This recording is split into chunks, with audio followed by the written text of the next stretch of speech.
morning, good morning, good morning, good morning. Check.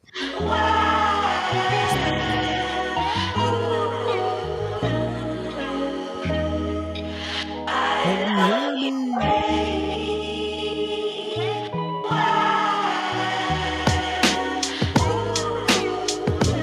Can you dig it? First Guy Omaha Radio, First Guy Omaha in the morning. In the morning. Can you dig it?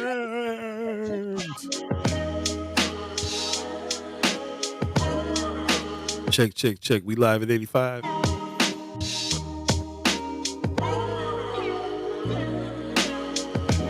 right.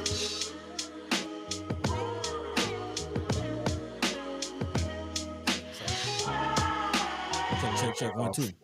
All systems go. Make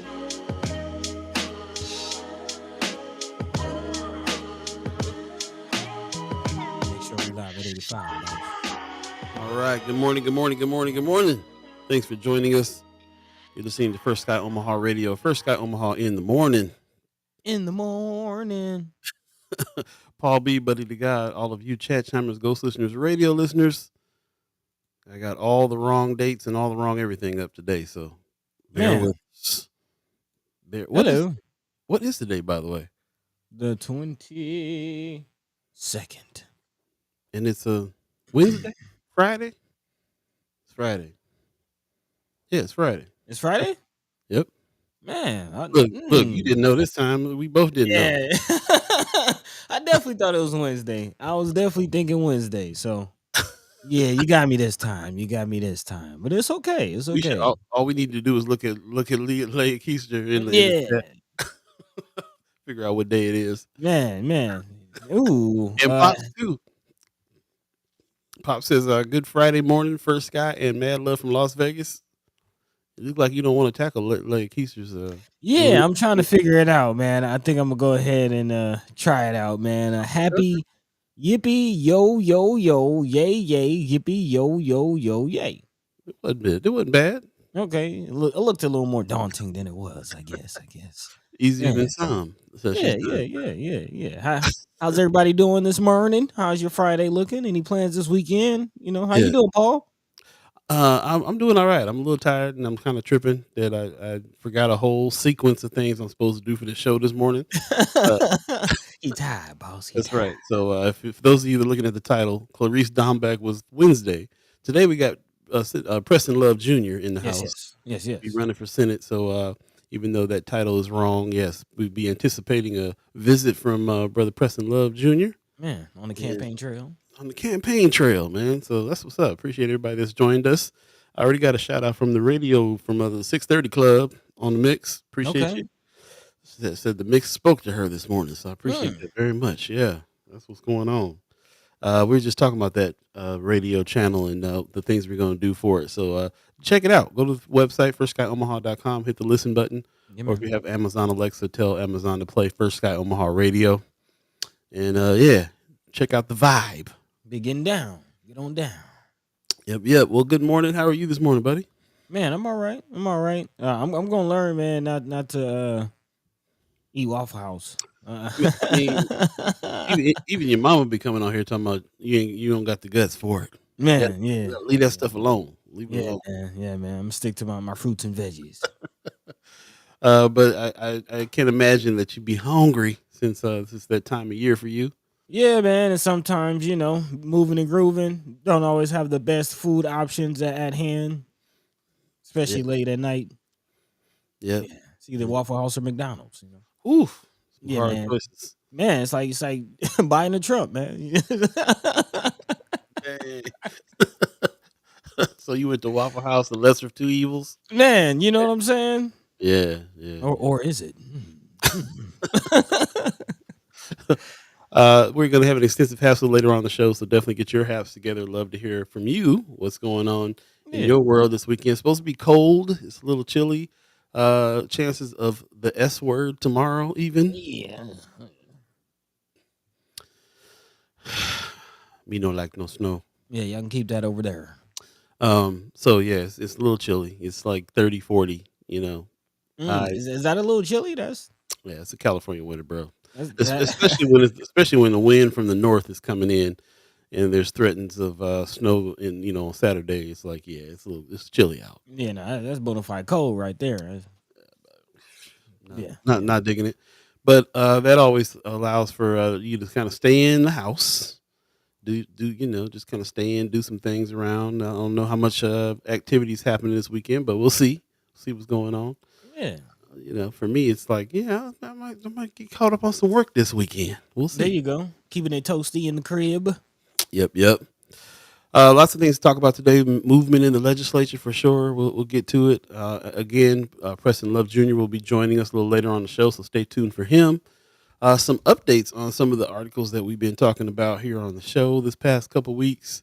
I'm seeing, and again, extensive haps this later on in the show. So just get your haps together and present those as well. Yeah, what's happening? Yeah, what's going on? In the meantime, between time, man, yeah, just kind of getting the energy up this morning and going for it. A little tired, but Yeah. ready, raring to go. So we'll definitely have some good conversations like we usually do. Do us a favor, share the show on your page so we can get as many people in as possible. Having some conversations here, and we'll get it rolling, man. We'll see. I'm anxious to talk to Brother Preston Love about his run. Lots of Yeah. stuff in the news, Senate decisions, and a bunch of money going to the border for more border patrol people. Man. Maybe that's why they're trying to turn this idea about the DACA people around because they're having a hard time finding people that want to take that job, even though they got money. They're throwing money at it. Hmm. So yeah, it'll be interesting to kind of dig into this stuff and talk about it a little bit. But let's go ahead and get the show on the road again. Thanks for joining us. A fresh edition of First Guy Omaha in the morning. In the morning. It's happening now. Hey, let's You're get ready. down.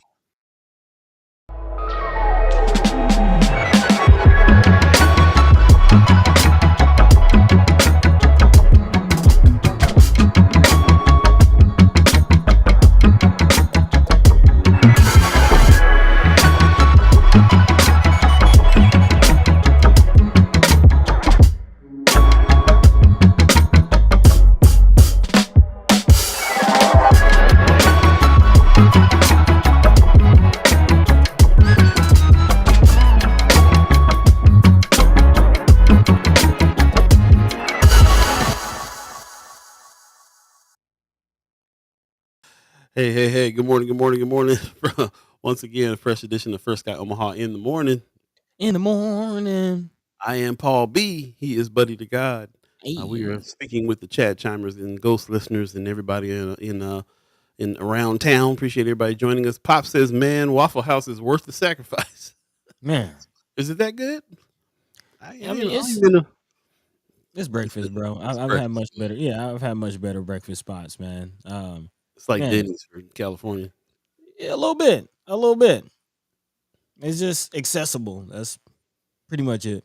and open all Yeah. night. Yeah, that's rough. That's rough. Yeah, man. It's breakfast. Most Yeah. def. Yeah. And again, it's not very healthy. It's No, general. no, no. Had a little yard bird and some eggs, Ooh, man. Okay, grits. Yeah. sounds good. I mean, And it was all right going down. It's just not sitting well. I'll say that. I'll say yeah, it's not sitting well. yeah. It's not. I'm kind of a firm believer too. The time that you put it in is also a factor. So if it's late night, sometimes stuff hits me differently if I eat it during the day than I do late night, depending on the activity afterwards and so on. Yeah, man. See, Yeah. I'm not starting until like 8. So Oof. Yeah. Then going right to bed, letting it sit, yeah, man. Yeah. Yeah. messing with your gut health. Yeah, I'm still feeding and brushing teeth. I got 3 miles of feed and brush every Mm, morning. mm, So I'm usually not eating till like 10, 11, mm. 12. Yeah, it's rough. Yeah, man. Michelle Moreno in the chat gives us a good morning. Good morning to you. Appreciate it very much. Uh, some few little things that before we even get started here, I want to just give a shout out to Omaha Star. Hey. Yeah, they're switching some things up, man. I see my man Sicky Ray on the cover. Skyrie, I like the fact that she's promoting some art and artists, and this is the kind of stuff that we like, feature on the website and that type of thing ourselves. So Yeah, yeah. shout out to Miss Sanders doing the thing for Omaha Star. What is it, 3.0? Yeah, yeah, yeah. She's on the 3.0 now. Yeah. Still So keeping it moving and excited to see what she does, in the future, man. A part of those LB 1024 funds. So yeah, yeah, excited to see what's coming up for the star. And shout out to my man Skyrie. If you're not familiar, dope artist, yeah, multi-medium artist, musician, painter, yeah, graphic designer. Now he's making statues and all kind of stuff, man. Dope artist. he's like the Omaha Andre 3000. A little bit, a little bit. Haven't seen him pull out the flute, but he gets I down. He gets I wouldn't down. put it past him. He might do something like that. Pull out the flute on us. Man. Yeah, shout out to that. Always go for the Omaha Star. Subscribe as well. That's our newspaper, man. We gotta support it, and I love the fact that she's diving into some things that we're into a little bit. So that's what's Oh up. yeah, oh yeah. Yep. Actually, I've seen a couple covers where she's had a few artists, featured as of late. So yeah, big shout out, to the star down there on the Deuce. And if anybody is interested in supporting the star, I'm sure Miss Sanders is always taking in, volunteer writers. And if you have any content that think might go well with the star, send it on in. That's right. That's right. Another thing I wanted to shout out real quick. Marlon Harrison, one of our chat chimers, brought this out. King Science and Technology Middle School. Hey, They said they are proud of our science scholars spent the day at UNL engaging and deepening their understanding of engineering science with teachers Ray and Sorrentino. So just some pictures of some of the kids that went down to UNL. That's what's up. man, I went to King. I went to Yeah, King. yeah, that's your alma mater. Yeah, man. Yeah, and yeah, it's a magnet. So I don't know if they still have the magnet situation. We kind of never really got that information. Got to look into Um, yeah. But it was a magnet when I was there. King Science and Tech Magnet. Had the not the aquarium. What's the word I'm thinking of? Planetarium. There we go. it. Yeah, that's what's up. So yeah, just want to give them a shout out, man. We know we love the kids and love to see them diving into the science and be. I like how the element that school is connected to UNL, so they get a taste of the college life early Hmm. too. So it's Hmm. all around fun, all around good times. So shout out to them. So yeah, just a few things that we just looked and saw in the news this morning. Amy H. Dot in the chat giving us a good morning. Appreciate. Hey, Yeah, long time no hear from. We'll have to catch up. And speaking of which, you reminded me that Ellie's is back. That the Puerto Rican restaurant that we were sad about oh, closing down over there. Yeah, really? yeah. Let me bring that up real quick Yeah, because yeah. they said they was gonna be back, and some of us wasn't believing it all the way, but it's going down. So Man, speaking of being back, I'll be back this summer, y'all. okay, yeah, that's what's up. That's what's up. Yeah, it's Well, going well, down. We might have to check that spot out while I'm there, man. man, for real. I mean, it was bomb when we went that first time, man. But yeah, Ellie's Chinchorro Caribbean Bistro. They got the new spot. Looks like they said 906 16th Street. I wonder if it's the same 906 that I'm thinking of. Because that would be a legendary. It might be. It looks like it. It looks Hmm. like it. So this is Yeah, the this is new definitely spot. a new spot. Yeah, brand new spot. That Okay. 906 was a legendary kind of hippie party uh, art art gallery type of spot that you would go and hang Hmm. out late night shows and after parties and stuff. Back in the day, kind of legendary address, the 906. So Man, is that spot like right off of coming? Like 16th yeah, again? Ah. you know what I'm talking about. Yeah. If you know, you know.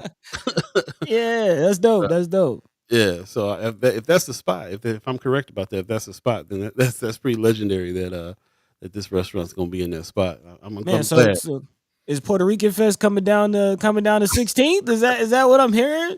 Man, we gotta check in with Amy H. Dot on that. Let us know. Man, I don't know why, but I just got excited, man. Like the hip hop in me. Like if you know about the origins of hip hop, it was made by Black and Puerto Rican kids getting down, D-boying, man, Yep, man. yep, yep. There you go. Ariel's 402 in the chat. Good morning. He said METHOD of love. Definitely Preston Love, Hall and Notes. That's what's up. Come with the lyrics. Gwen Easter gives us a good morning. Marlon Harrison in the chat. Waffle House is Hey, one of those legendary spots that people always talk about. Yeah. yeah, yeah. That's our Mama God in the house saying good morning this morning too. She says, "Is Preston Love still on the agenda today as a guest?" Yes, he is. Yep, Yes, he'll be here a yes. little later on in the show. So, but my bad again, my bad for titling for leaving the old title up and not changing the title this morning. I know what happened, man. Sometimes a little lapse, a little tired this morning. Forgot one of the duties He of tied, boss.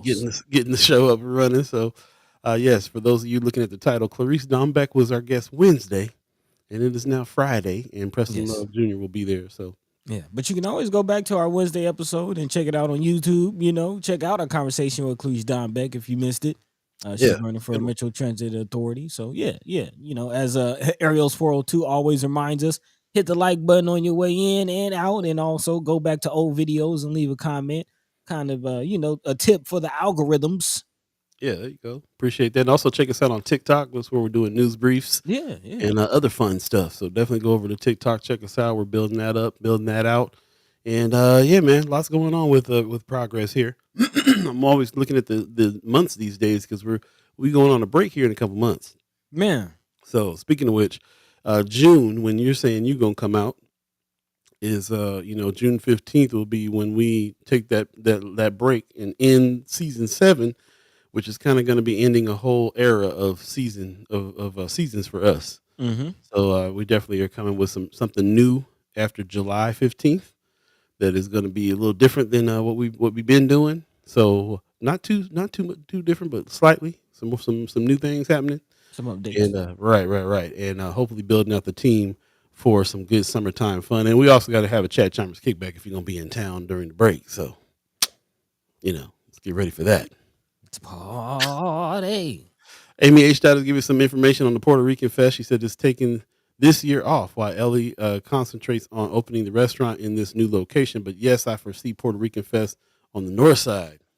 Hey. What I'm talking about. Man, Although I did like, like the spot that it was in. That was a dope street. yeah, Yeah, but I'd love to see it on the north side. That'd be real man, cool. that'd be right on 16th. Yeah, Man, I don't know. They won't be able to. Well, yeah, they might be able to shut down 16th up to Cummings or something like that. yeah, I can't. We'll see. I can't wait. Like I said, if it's the 906, that's a legendary party spot anyway. So we'll continue the party over at the 906. man. There you go. Shout out to Ellie's, man. If you haven't been there, when she opens, we'll let you know. We'll let you know. Yeah, man. Also, shout out to the 1802. I just saw Shawnee got her permit to shut down that street during Omaha days. Okay, Shut down Decatur over there off of 24th. So we gonna have some this summer's gonna be this summer and next summer are gonna be real fun. There's a lot of stuff opening, a lot of stuff happening, a lot of people planning on Juneteenth is supposed to be huge this year. man, I'll be Lots of there. stuff going down. I'm Yeah. excited. What? Brother Calvin got Joe coming? Is that? Oh yeah. Oh yeah. Yeah. Joe. Yep. Sure Yep. does. Yeah. We're gonna have Brother Calvin on too for Freedom Fest. It's Yep. gonna be huge this summer. Huge. Way bigger than every other Freedom Fest. Brother got a little funding, got a little help, Man, went through some processes, and not to mention paid some dues over the past few years, putting something on. So it's supposed to be big. So, and also this is also the year that Malcolm X Memorial Foundation is getting their funding. So we're gonna have some fun over on the grounds this year for real. man. Actually, oh man. Okay, so this is actually a part of a story that we'll be talking about here throughout the show. But it just made me think about the spots. Where will the spots be, especially for our youth? Like we're talking about all the fun the summer that we might have and just the community in general. But I definitely would like to see some focus on the youth. Where can the youth go? Where are some safe havens for the youth to go and have fun? And we ain't we'll maybe can have some like some brother Kasim's out there, some brother Sherman Wells, is some Leo Chrome Lewis, brothers and sisters out there to make sure the youth are safe in some spaces throughout the summer. I would like to see that, kind of start that conversation. So Yeah, man. yeah, yeah, Yesterday or actually Wednesday, I believe we talked a little bit about the brother talking about what's happening with art in Omaha. He was over at Fabric Lab. I can't remember what the Mhm. brother's name is right now. Xavier Jackson, There you brother go, brother Xavier Jackson. Jackson. Yeah, shout out to the brother, man. See him all the time. When I'm in the city, he's always out and about, doing big things, man. Doing big things. He has the Art Plug, which Right. again is a organization that looks to support and help artists out, make sure that they can sustain themselves and get opportunities. So yeah, big shout out to Yeah. him. Talking about the brain drain. That's what's up. And with that, there was some new news that they got a second space, and it looks like over on the Deuce over there. It looks like the Okay. The yeah, so Fairdeal Village. Fairdeal Village looks like they got a spot over there too. This is some of the pictures of the new spot. So a second space is what they're saying. As a matter of fact, let me read it real quick. He says, "Second space, who this? It's real, and we can't believe we secured an additional space for all community members to host shows, have art galleries, or use as a storefront. She said, never had a show, but always wanted to. Let us help. Want to test out your brand idea with a storefront? We got the perfect place.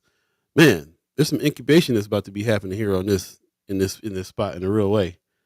Uh, Man, that actually looks perfect for like pop-ups. I could right. definitely see like artists of different mediums, having pop-ups in there, um and really doing it out, having it really look like it be like something right there on the Deuce, man. Shout out to brother Xavier. I'm absolutely planning on doing the first Sky Omaha pop up at this spot if the stars align Man, for real. hey, would y'all pop up? Would y'all pop up to the Pull up to the pop-up? pop up. It's going down. Man, Quenisha said, "Where's all the chat chimers this morning?" Hey, it's a good question. What's going on? that is a good Yeah, we'll question. see. Numbers kind of rolling in, but It's slowly but Friday, surely. man. You never know. Yeah. But I appreciate everybody that is here. I see some people, I see some heads in, and yeah, we'll get it going. I'm sure that when we start talking, when we get into what we're going to talk about today, definitely people popping up. And again, we have brother Preston Love Jr. Coming on the show a little later on in the show. Please ignore the title of this video. I failed to change it this morning. But yeah, Preston Love Jr. will be here this morning. So yeah, stay tuned for that. And also an extensive haps a little later. We'll do that. MEH says, so I'll be popping at the pop up. What's up? Okay. Pop Yes, life. yes. What's the matter with your girl? Shout out, shout Man, out to man. Mayor Sanchez, man. He's a human encyclopedia when it comes to the lyrics. Man, never fails, never fails. Always, and you never know where he's gonna come from with it, man. He might quote the Migos one day, might come with some Sheila Yeah, E. Man, you little never still know, some iced never tea know. goes in. Yeah, man. Yeah. Shout out to the mayor. Shout out to all the chat chimers. Let's go ahead and dive into what we're going to be talking about today. Again, this show would not be the same without you. So let your mind be free. Let your voice be heard. Go ahead, jump into the chat and let us know what's the word, man. Again, we're talking about several things today. Of course, definitely be getting into our conversation with Brother Preston Love Jr., who is running for the U.S. Senate.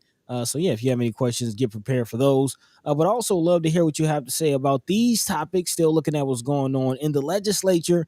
Some things happening as far as education goes. Apparently, there's a new proposal that changes how parents can get involved in what information they have access to in regards to their youth and what they're learning. I definitely would love to have this conversation with the parents. What do you think about this situation? Also, what's going on coming out of the Senate? Some things going on with corrections.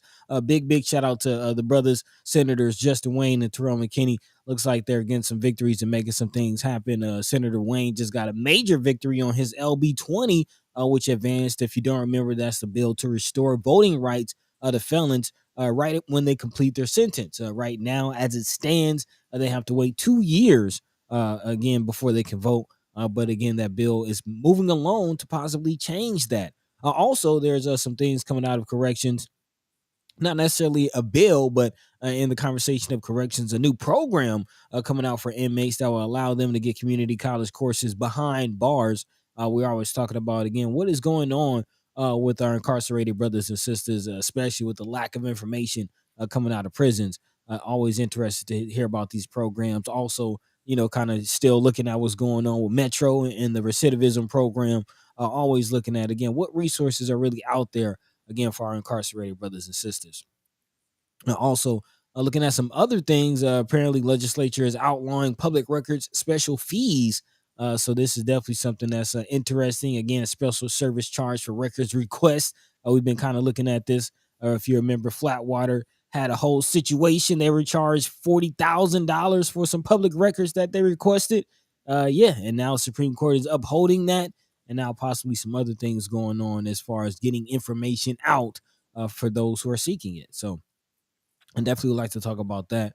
And of course, some other things, as always, if there's anything happening in your world that we're not talking about, feel free to drop that into the chat. Let your mind be free. Let your voice be heard. In the meantime, between time, Paul Yo, B, yo.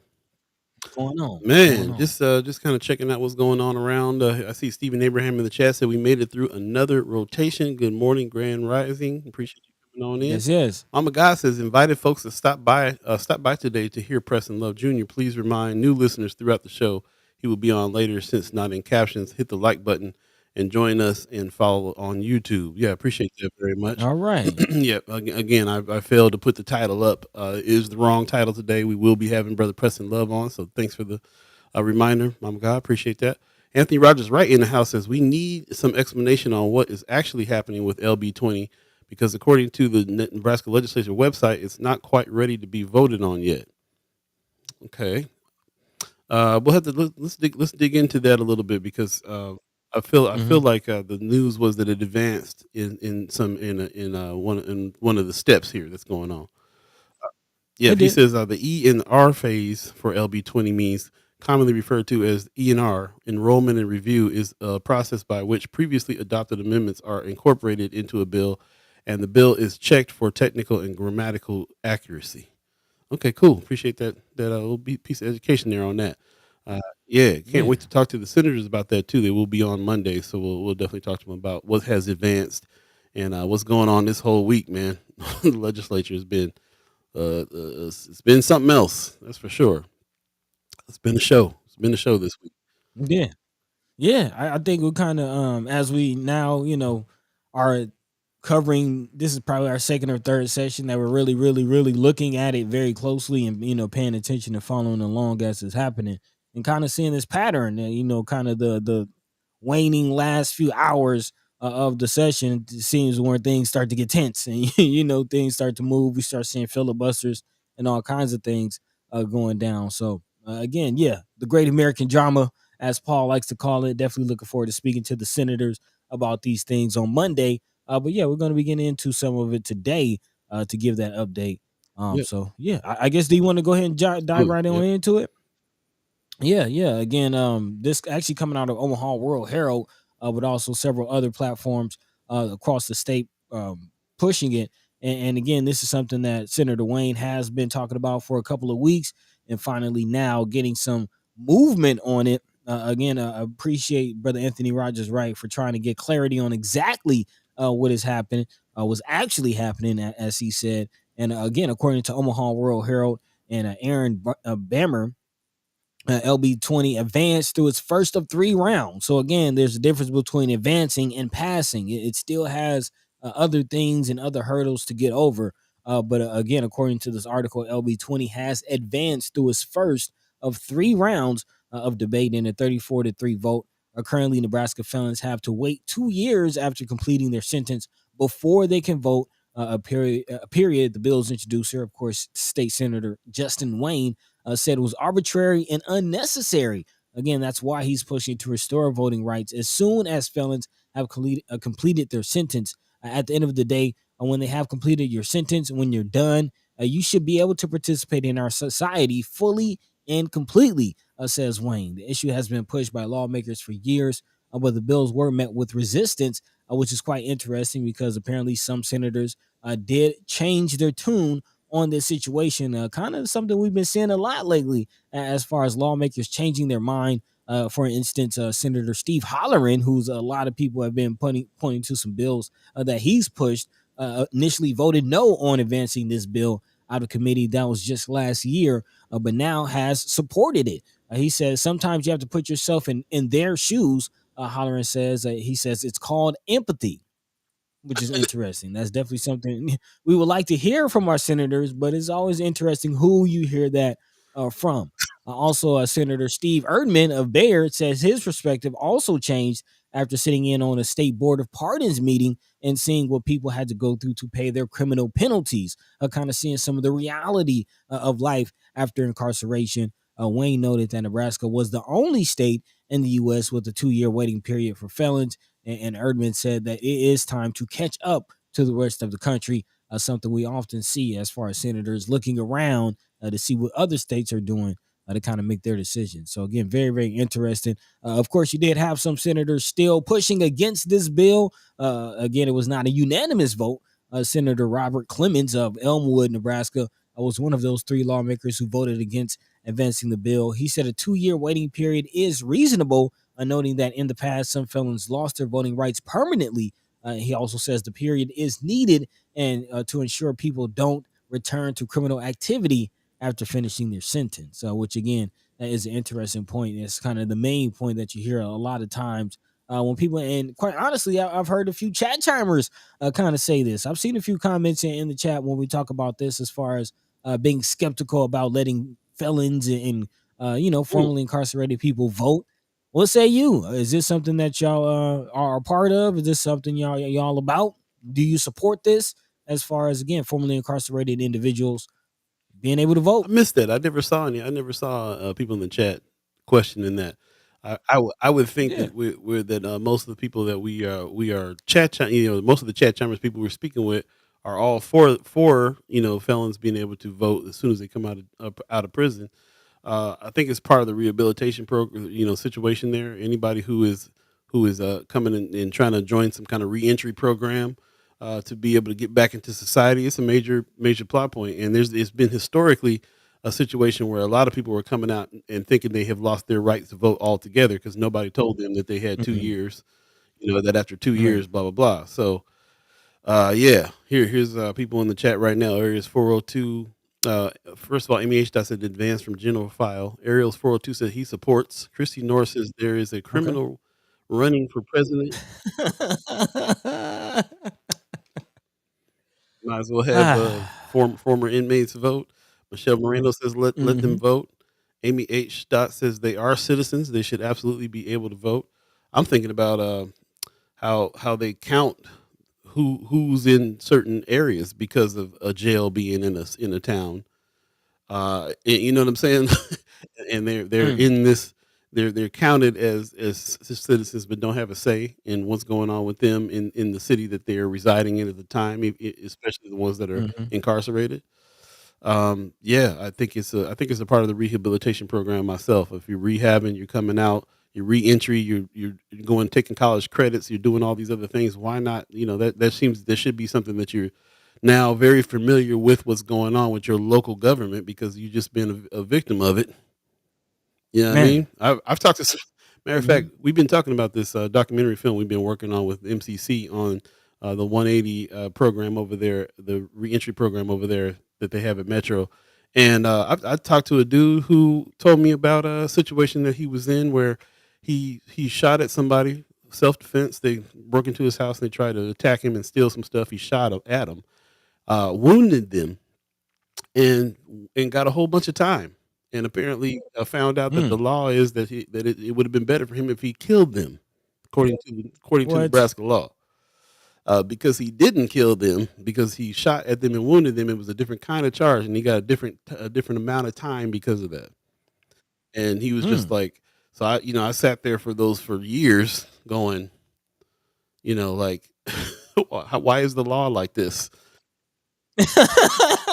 Man, I don't mean to laugh, but like when you really think about it, like you got to ponder, like, man, we need to change this law. We need to change this law. So I would think that people who are all for law enforcement and law and order people probably don't want people who are formerly incarcerated coming right out and voting because they might be they might be swayed in certain directions.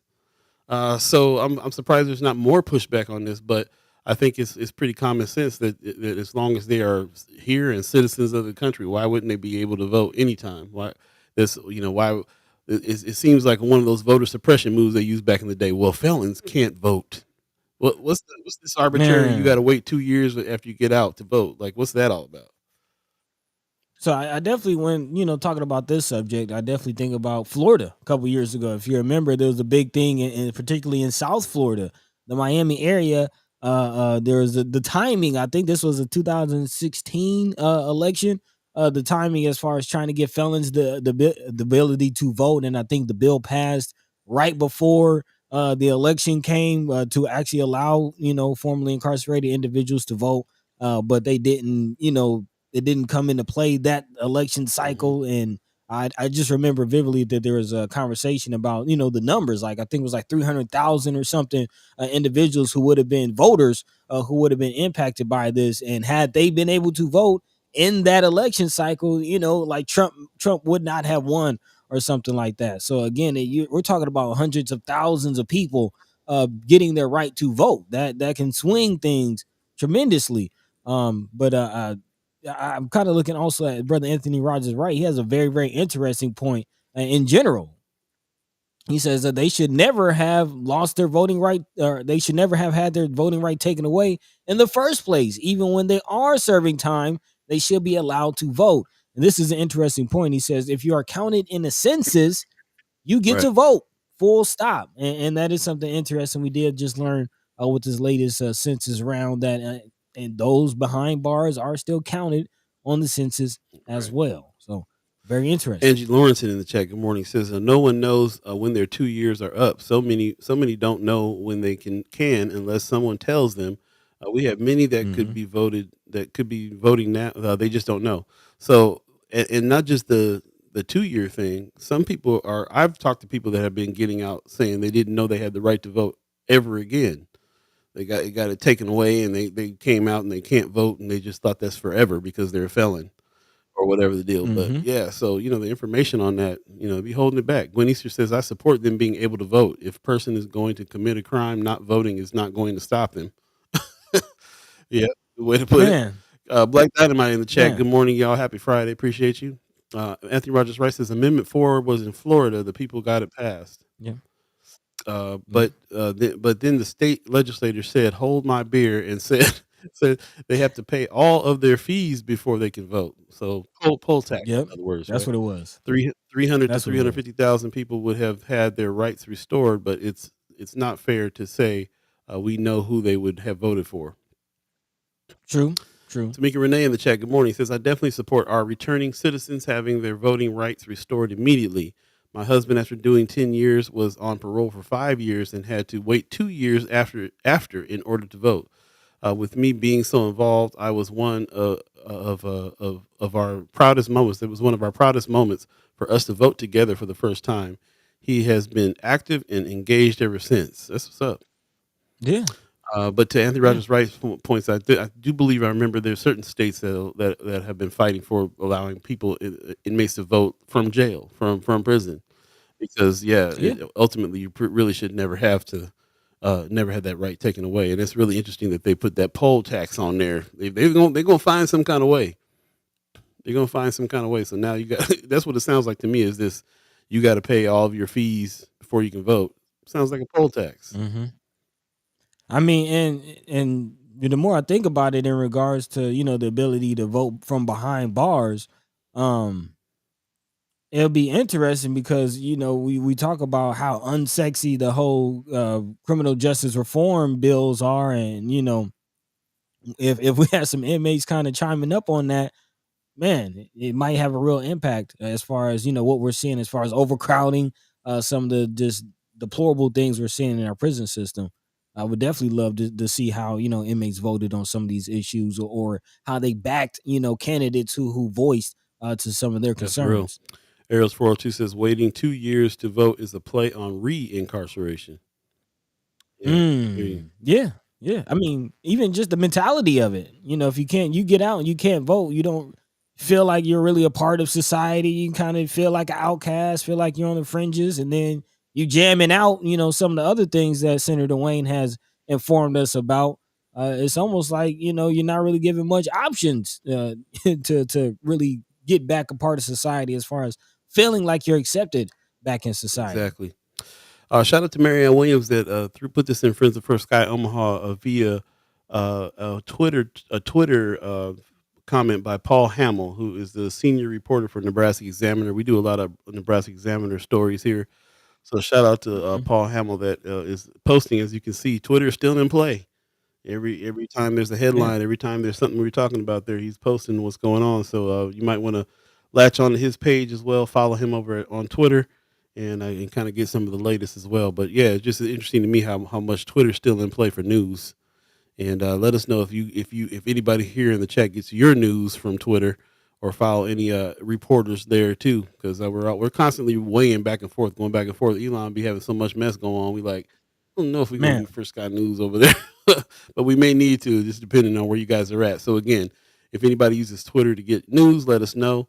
We'll take that in consideration for sure. And shout out to Paul Hamill for holding stuff down. Man, we got to have some of those Nebraska Examiner people Man. on the show. Talk to them a little bit. Yeah, hold it Hold it down. down. Yeah, Speaking of which, let's move on to the next subject. It's 7:41 right now. If you believe in the concept of time, yes, we will have special guest Preston Love Jr. on a little later on the show. Even though the title does not say that, and that's my bad. Got up this morning and was sitting there going, "I'm forgetting to do something, forgetting to do something." And then, of course, as soon as the time. show starts, then I remember what I'm forgetting to do. There's no way to change it as the show is going on. It'll dump the show. So yeah, so Hmm. otherwise I would have changed it. But yes, Clarice Dombach in the title. If you're paying attention to the title, she was on the show Wednesday. Great conversation with her. But today will be Preston Love Jr., who's running for Senate. Get your questions ready for him. And of course, Yep. that's the elder. We're gonna treat him with that kind of elder respect. And even though some of us don't really agree with him running, but I will tell you this: somebody got to run against Pete Ricketts. Man. We will be talking about a few things going on in the Senate as well. A lot of people have come to me and said, "What's he running for? Legislator?" So not even understanding that he's running for state senator.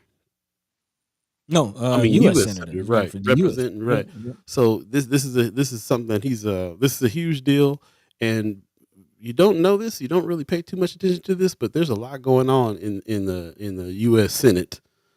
Decisions Oh yeah. being made. This is whole when you hear about the government shutdown and all the things that's going down. This is where it's being decided. Man. So it's a There big you go. position, and we'll definitely get your questions ready and find out what it is that what's his what we'll find out what his agenda is when he comes on. It'll be interesting to talk to him. Yeah, so definitely get your questions ready. In the meantime, between time, let's Yep, keep it yep. moving. Jump into a couple other articles, but still kind of dealing with again the prison reform Mm. situation, dealing with our incarcerated brothers and sisters. Some programs coming out, so again, not quite voting while behind bars, but at least you can get your education while you're behind bars. This is coming out of Nebraska Examiner. Again, more than 220 Nebraska prison inmates are taking community college courses this spring through a new prison education program, courses such as Introduction to Psychology, Public Speaking, Microsoft Applications, and Composition 1 Writing Workshop are being taught in collaboration between Southeast Community College and the Nebraska Department of Corrections. Of course, the goal is to better prepare inmates for a return to society and cut down return trips to prison. Again, recidivism is the word. Incarcerated individuals who participate in correctional education programs are apparently 43% less likely to return to prison within 3 years. That's according to State Corrections Director Rob Jeffries. Repeat crimes, he said, become even less likely as inmates achieve higher levels of education. Jeffries said the new program gives inmates the tools and hope to envision and work towards a future. Of course, this is all made possible from a federal Pell Grant that was made eligible for incarcerated individuals. It was reinstated back in July, which again helps inmates pay for the courses. The SEC also began offering courses using alternative funding while the college awaited approval on the Pell Grant funded program. Again, Southeast Community College currently offers inmates as associates of arts degrees in academic transfer. Beginning in the fall, the college will expand its offerings to include career and technical education programs. So, again, hopefully preparing our brothers and sisters for a better life after incarceration. The courses are being taught at prisons in Lincoln and York, and at Lincoln Center for the Center for People. Laptops used in the courses are provided as well. They are screened to meet security standards, according to the article. But Again, this is definitely good news. Any resources we can have for our incarcerated brothers and sisters, definitely something to give them the tools that they need. I've talked to many brothers and sisters. I actually just had an older friend of mine, definitely rest in peace, brother Kimbrough Bay, who served. I want to say about 20 years in prison, and he kind of expressed just the reality of when you get out, and especially people go in when they're teenagers, you know what I mean? Like, some people are going in spending their full adult lives behind bars. So not only the education, but emotional skills, social skills, all of these things need to be learned and taught. So not just career wise, but just life skills need to be taught. So any program like this can definitely help, especially when talking about alleviating overcrowding in the nation's most overcrowded prison system. I'm always going to remind us that's what's going on in Big Nebraska. time.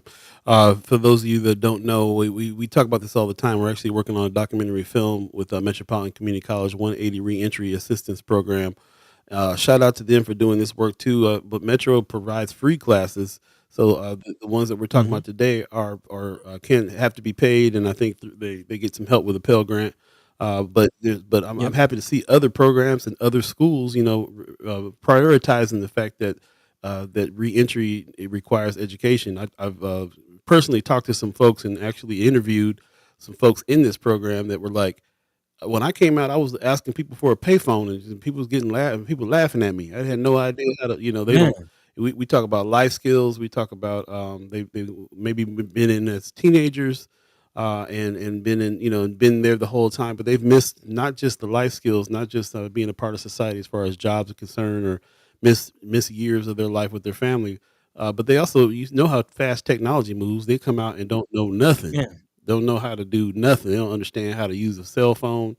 One guy I talked to said he didn't know how to use a cell phone. He didn't know, and now he's because of this reentry one, the program over at Metro.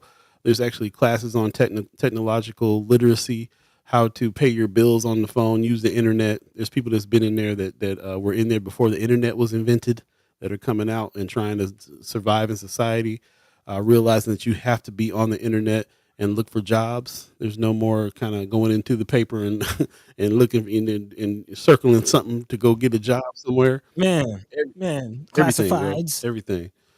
So, we take it for granted because we've been moving right along with it. But there's a lot that people need. Being jammed out. The more I interview folks, the more I understand like how bad jamming out is. Man. If you've been incarcerated for 20 years, just 20, and you jam out, and you're just in society, no connections to get a hookup for a job, don't even know how to look for a job. You may not have family members at that point that can allow you to be in the house because of the laws. There's a lot to this. So these programs that pop up to help you get housing, jobs, can place you in different places, teach you life skills, get you going so that you can, and then also take classes at the same time. You can take classes at these places. It's just real interesting to what I'm learning about what's going on here, and I think any programs that are doing that, they need to be praised. These are people that are coming out, living down the street from you. Don't you want them to be able to, especially when they're really wanting to be a part of society? Don't you want them to know some things and and not have to go back, or not have to resort to some crime or something like that in order to survive? So yeah, it's Man. interesting Man. stuff. Actually, speaking of that, would it be fair to kind of spill some of the things that MCC has going on But as far as some of we're the gonna other have them come programs? on and talk about some of the programs. Okay. Yeah, I'm definitely setting that up to bring that to people's attention. What's going on there? Not just with the 180 reentry program, but a few other things that Metro got going. So Yeah. I'll have them on. Yeah. But I Yeah. wanted to jump into the chat before it got away from us. Amy H. says I don't Okay. use Twitter, but when I was on Documenters, the journalists who we spoke with were very adamant being about that being a key place to follow journalists and news. So yeah, Okay.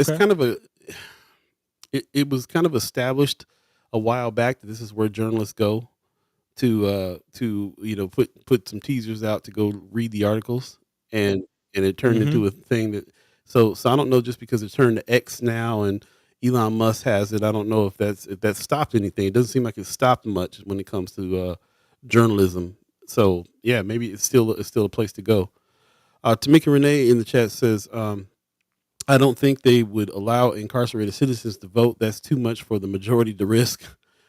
That's too many Okay. minority groups in one place that would receive voter and candidate education.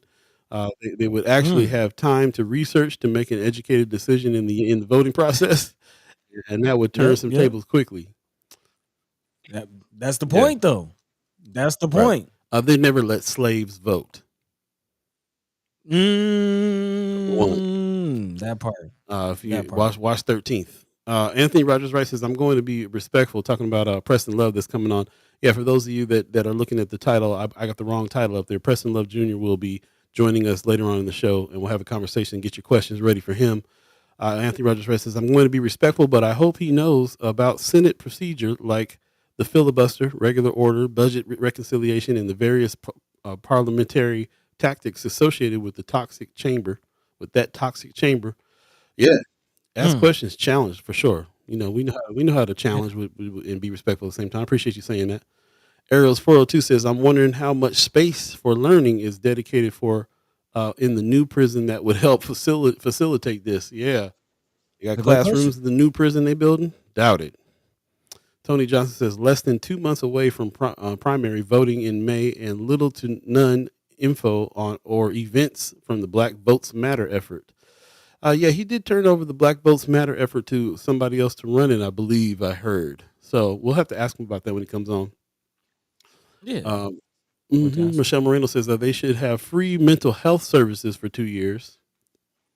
Man, There- I like that. Pops in the chat. Yes, when some of them went in, the only way to call someone was to use an operator or find a number in the phone book. Man. Both are pretty much obsolete. Yeah. Do they still have operators? This Operator. is an emergency. Oh, you going there? Hey. Uh, Yeah, yeah, yeah. wait a minute. What you know about that old school? Come on, man. We ran Minus Soul for 5 years. Come on, man. Stop. Yeah, Funktropolis was the educated.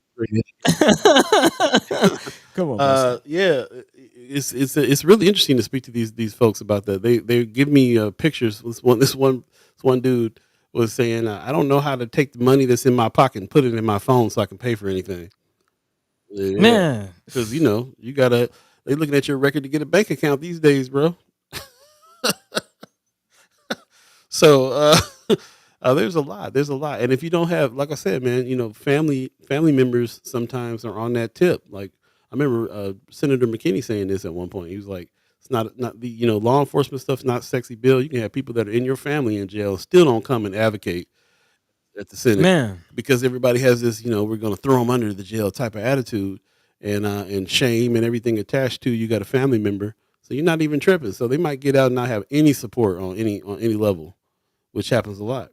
So, you know, um, Which is a part of the recidivism thing. That's usually the kind of slippery slope that lands them right back behind bars, the very thing they were trying to avoid. So again, going back to the ability to vote and just having the resources and just feeling like you are accepted back into society, not being pushed to the and these fringes. programs, especially ones that you can take classes, that really helps that situation. They feel like part of society because they're back in college and that type of feeling. Right, So right, I've talked to right, brothers right, that are right. taking like psychology classes and all kinds of stuff that they would never thought they would take.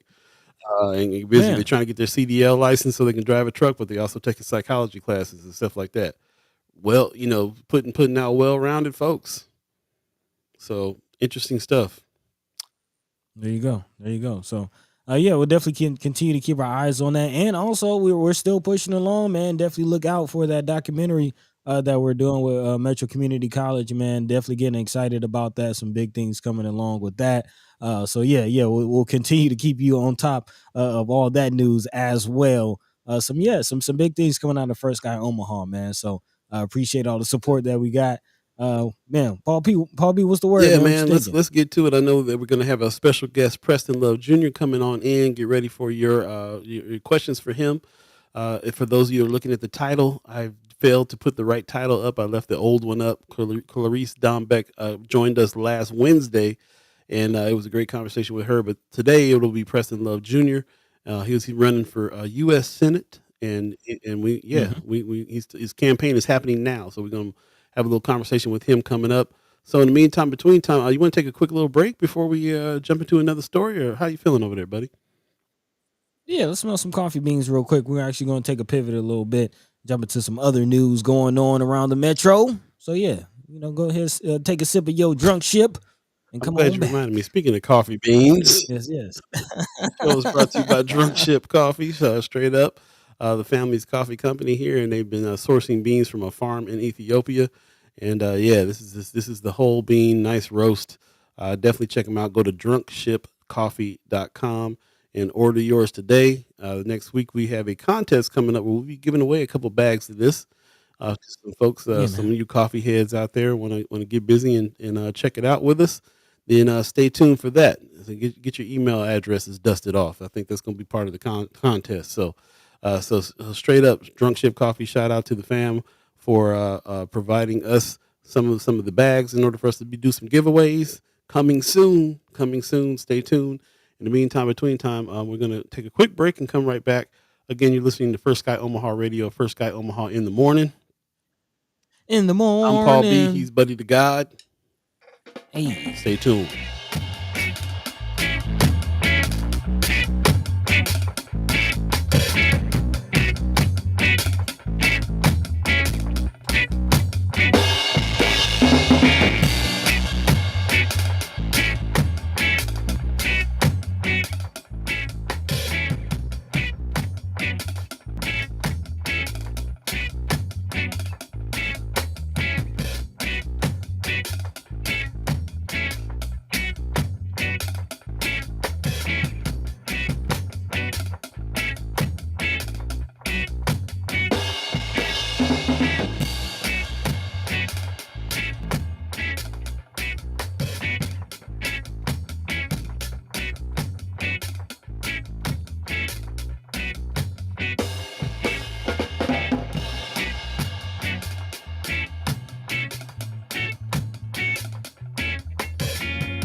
Welcome back, welcome back, welcome back, welcome back. You're listening to First Guy Omaha Radio, First Guy Omaha in the morning. In the Friend of ours in morning. California, Greg Lee, passed away this week. Shout out to Greg Lee Man. for all the wonderful shows and things. He was a lead singer of a band called Hepcat.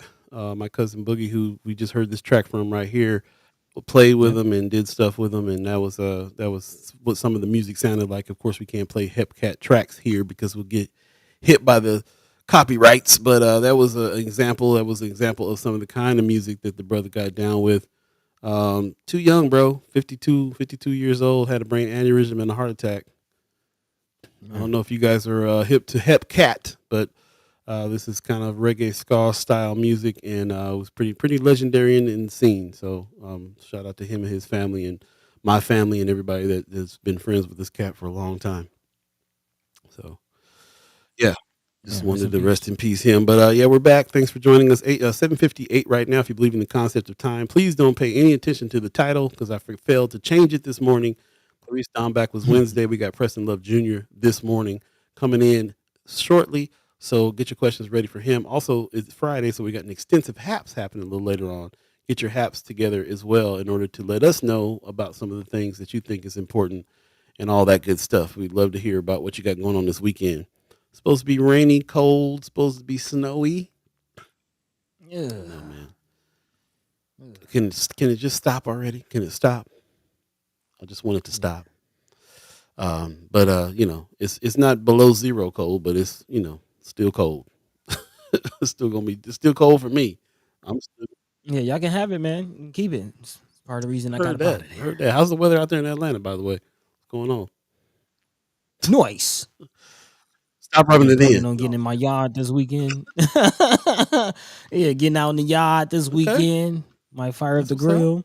Yeah, All right, all yeah. right. You've been telling me about little man in boxing school and boxing class now. So Yeah, man. Yeah, yeah. Just getting the babies back into extracurricular activities, Got my little man into boxing, trying to get my daughter into the dancing. She's a dancing machine. So, trying to facilitate their passions and That's what's up. desires. You still homeschooling? What you No, actually, my two oldest just got enrolled in a charter school. Hmm. Yeah, it's a black owned charter school called Peace Academy. That they're gonna be going to next year. That's heavy, bro. That's Yeah, heavy. speaking of, I'm surprised we ain't been talking about that. That's heavy. man, yeah. On the education tip, very, very interesting. To kind of see. Of course, they still go with their accredited, fully accredited program.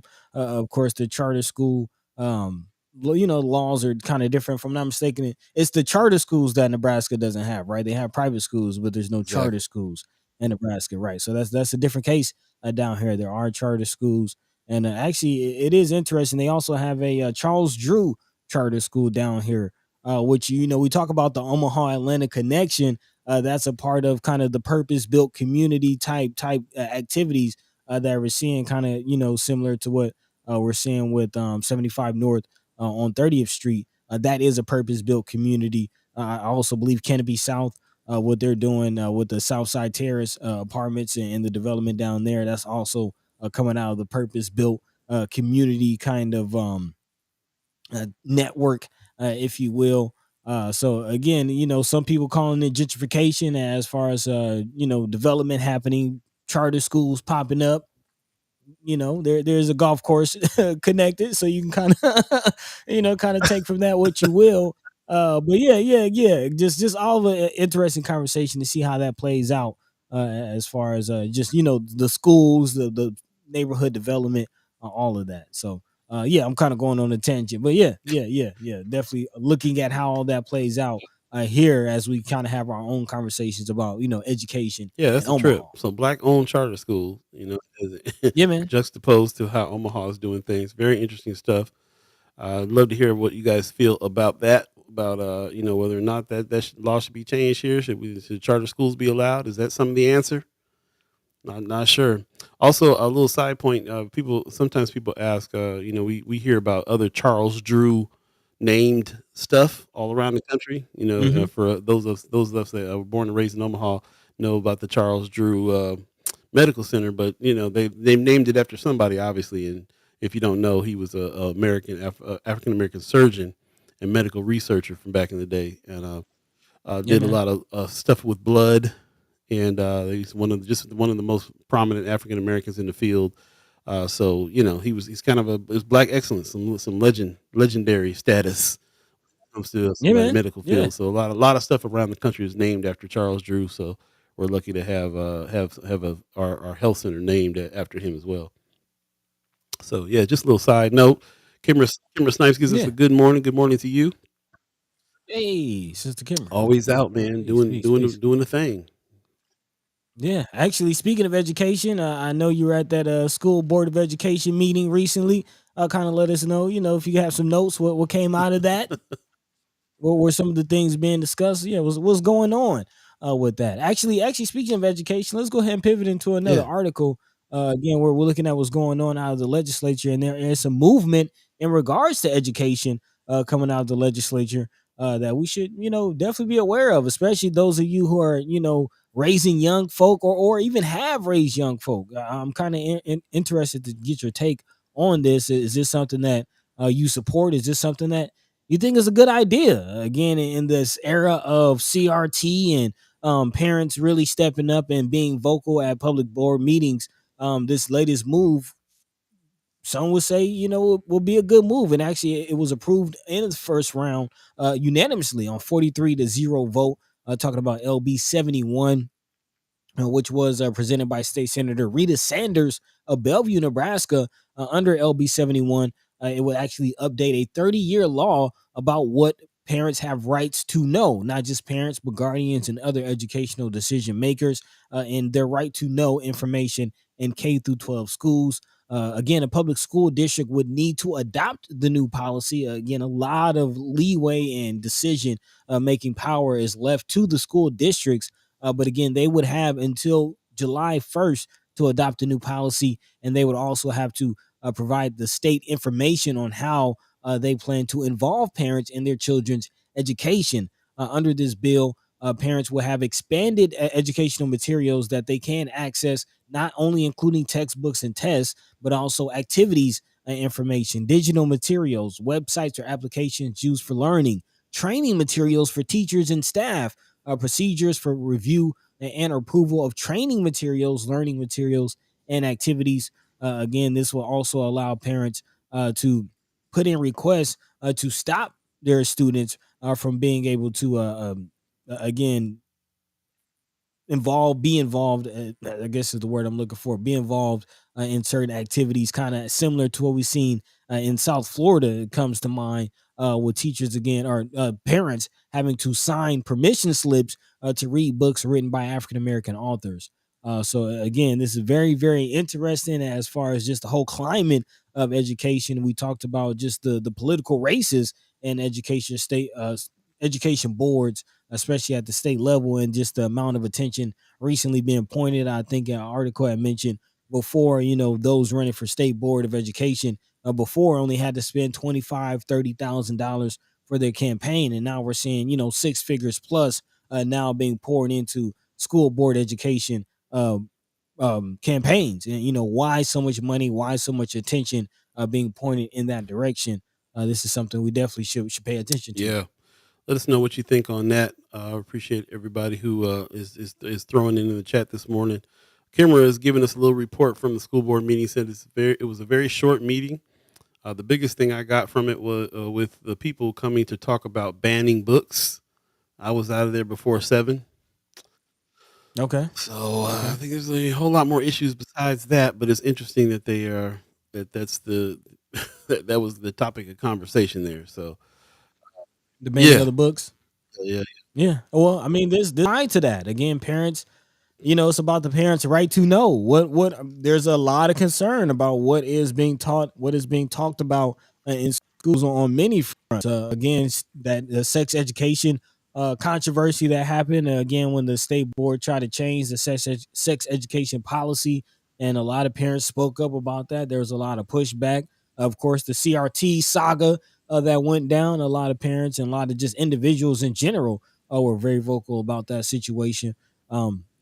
So again, very, very interesting and kind of pivotal point as far as education goes, as far as what direction will we go. Will we lean into the banning of books and restricting and throwing up hurdles for students to learn other things, or will we kind of restrict that and or open it up? We'll definitely see how this plays out. But in general, to this and to this bill, what are your thoughts about the parental right to know? As a parent, some of you who have raised young folk, had them go through schools, do you feel like you didn't really get much information about what your students were learning? Is this something that you would have liked to know when your students were in school? Definitely let me know. yeah. It's one of them slippery slopes because Yeah. that I think that's it's the banning of the books and stuff like that is really kind of not. It is actually really part of this thing too. They with Mhm. all the controversy that's been going on with that, with hollering in there, going reading stuff out of books that's in the library, attaching senators' names to it, and all the mess that just happened there is all in this effort to restrict stuff that's in the library. And parents are a huge part of that push of that fight. We don't want this Mhm. here. We don't want that there. So yeah, it's part of that. Anthony Rogers Rice says there's no CRT in pre-K through 12. This is Right. a lie, and we need to call it out. This is critical race theory that they're still really kind of harping on. They don't want, they think it makes little white kids feel bad, so they don't want it. They don't want it taught, and Man. it wasn't taught, hasn't been being taught. It's rhetoric because it's never been taught. It's a theory that has been something that's been in college classrooms under different subjects. Mhm. And it's interesting how they have latched on to things. CRT being kind of the first one I remember them latching on to, in order to do stuff like pull books. In certain parts of the country, you got to have a permission slip to read something by a African American artist or Yep. author. So kind of a trip. Malik Rogers in the chat depends on the school district. For some nieces and nephews in Omaha public schools, it was almost impossible. For those in Gretna and Elkhorn, very little problems. Mm. Okay. depends on the school district. Yeah, and that is something that I found very interesting in this whole thing as far as where does the real weight land, and a lot of responsibility and just kind of leeway is given to the school districts, to kind of decide how they implement. It's even mentioned in this article as far as the bill isn't necessarily telling school districts what to teach and how to teach. It's only giving parents the ability to kind of request more information from the districts, and is requiring the districts to state how they plan to inform the parents. But again, as far as what's being taught, how it's being taught, and how state laws and policies are being implemented, it's ultimately up to the individual districts themselves. So we'll see discrepancies between OPS and District 66 or Gretna or Bellevue. Right. It's gonna be different. Definitely different, and it'd be interesting to see like who chimes up on what. So There you yeah, go. appreciate everybody's comments on that. We'll definitely keep our eye on. I'm thinking about LeVar Burton. I just came across LeVar Burton from Reading Rainbow. He's on Hey, his mission reading to. rainbow. He says he's changed his message to read banned books. Hmm. I like that. I like Yeah, that. yeah. That's dope. So he's been really pushing that, man. I see people with the LeVar Burton T-shirts on all the time. And Reading Rainbow stuff he got going on. They try to change it up. Ban book Rainbow. Try to get just messing around with it, but trying to Man. make people understand. He's definitely on the side of that. He's like, okay, yeah, Okay. go ahead and ban them, and we'll encourage everybody to read those ones that you're banning. Man, Uh, specifically. right. Specifically. But then, I also really think about like how, you as a parent, you want to make sure that you are monitoring what it is your kids are reading. Yeah. And so it makes, I mean, it's not cut and dry. It's not cut and dry situation. You kind of want to know what's going on in school, and what your kid has access to or what's being taught. So on the surface, yeah, I think parents ought to be at least knowing, if not having a say. Yeah. I just think it's kind of a double-edged sword, depending on how these parents are feeling about what's being taught. We might see, some dust being kicked up. Right.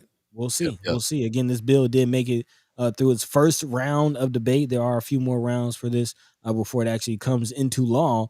But yeah, definitely something to pay attention to, especially those of you who still have young folk in school or are dealing with our youth.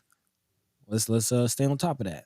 But Yep. in the Yep. meantime, between time, Paul B, what's the word? Yeah, man. Speaking of kicking up dust, it's already going down in the chat. I see you guys talking to each other. We have a special guest waiting in the wings here shortly. We're going to take a quick break and come back and have brother Preston Love Jr.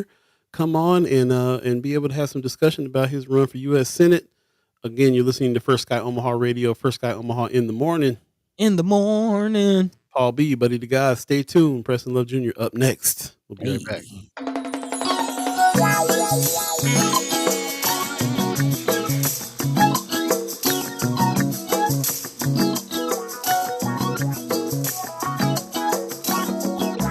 Time to get my hustle on. Hustle till the break of dawn. Do whatever makes me strong. Worry about the right or wrong. Time to get my hustle on. Hustle till the break of dawn. Do whatever makes me strong. Worry about the right or wrong. Living in the HIC. Brothers all surrounding me. Ain't no futures here. Just lives full of pain and fear. Time for a different stroke. I'm tired always being broke. Me and just about all my folks. Tired of being without hope. So it's time to get my hustle on. Hustle till the break of dawn. Do whatever makes me strong. Welcome back. Welcome back. Welcome back. Welcome back. You're listening to First Sky Omaha Radio, First Sky Omaha in the morning. In the morning. I'm Paul B. He's Buddi3 Da Gawd, and we have special Hey. guest, brother Preston Love Jr. in the house. Good morning. Good morning. Good morning. Good morning. I can't do the show today because I haven't had my first sip of coffee, so Oh no. I don't know what we're gonna do. But here we Brother go. Brother need his drunk ship. There you go. There you Yeah, yeah. go. Always a pleasure. How you doing, brother Love? I'm fine. I've been extremely busy. So many things going on at the same time for the community and me that I've really been stretched a little bit. Okay. Uh, I can get in the details, but the big picture is, that in spite of my uh, Senate attempt, my Senate campaign, which we surely can talk about, but every year we take uh, 40 high school kids on a civil rights and Black history tour. Right. And this is the time of year where we're doing all the planning and recruiting the kids. We take to remind you and your wonderful audience, we take 80 people every year. Mm. We go to Memphis, Tennessee. We now go to Tulsa to teach them and about Black Wall Street's experience. We go then to Memphis. We go to Jackson, Mississippi, on all the lessons there, including Emmett Till. We then move on to Birmingham, uh, the lessons there, including the 16th Street Baptist Church experience. We do then go to Selma. We walk the kids and adults across the Edmund Pettus Bridge. We go to Montgomery and Atlanta. It's an awesome experience. It'll wear you out. But this year it looks like we'll have about 80 people. I take 2 charter buses Wow. down there, and but there's a lot of planning that you we have you all ever heard of Dr. Mims, the father of gynecology? Yes. I think I Yeah. have heard. Loosely, Yeah. loosely. Mhm. Yeah, well, we go.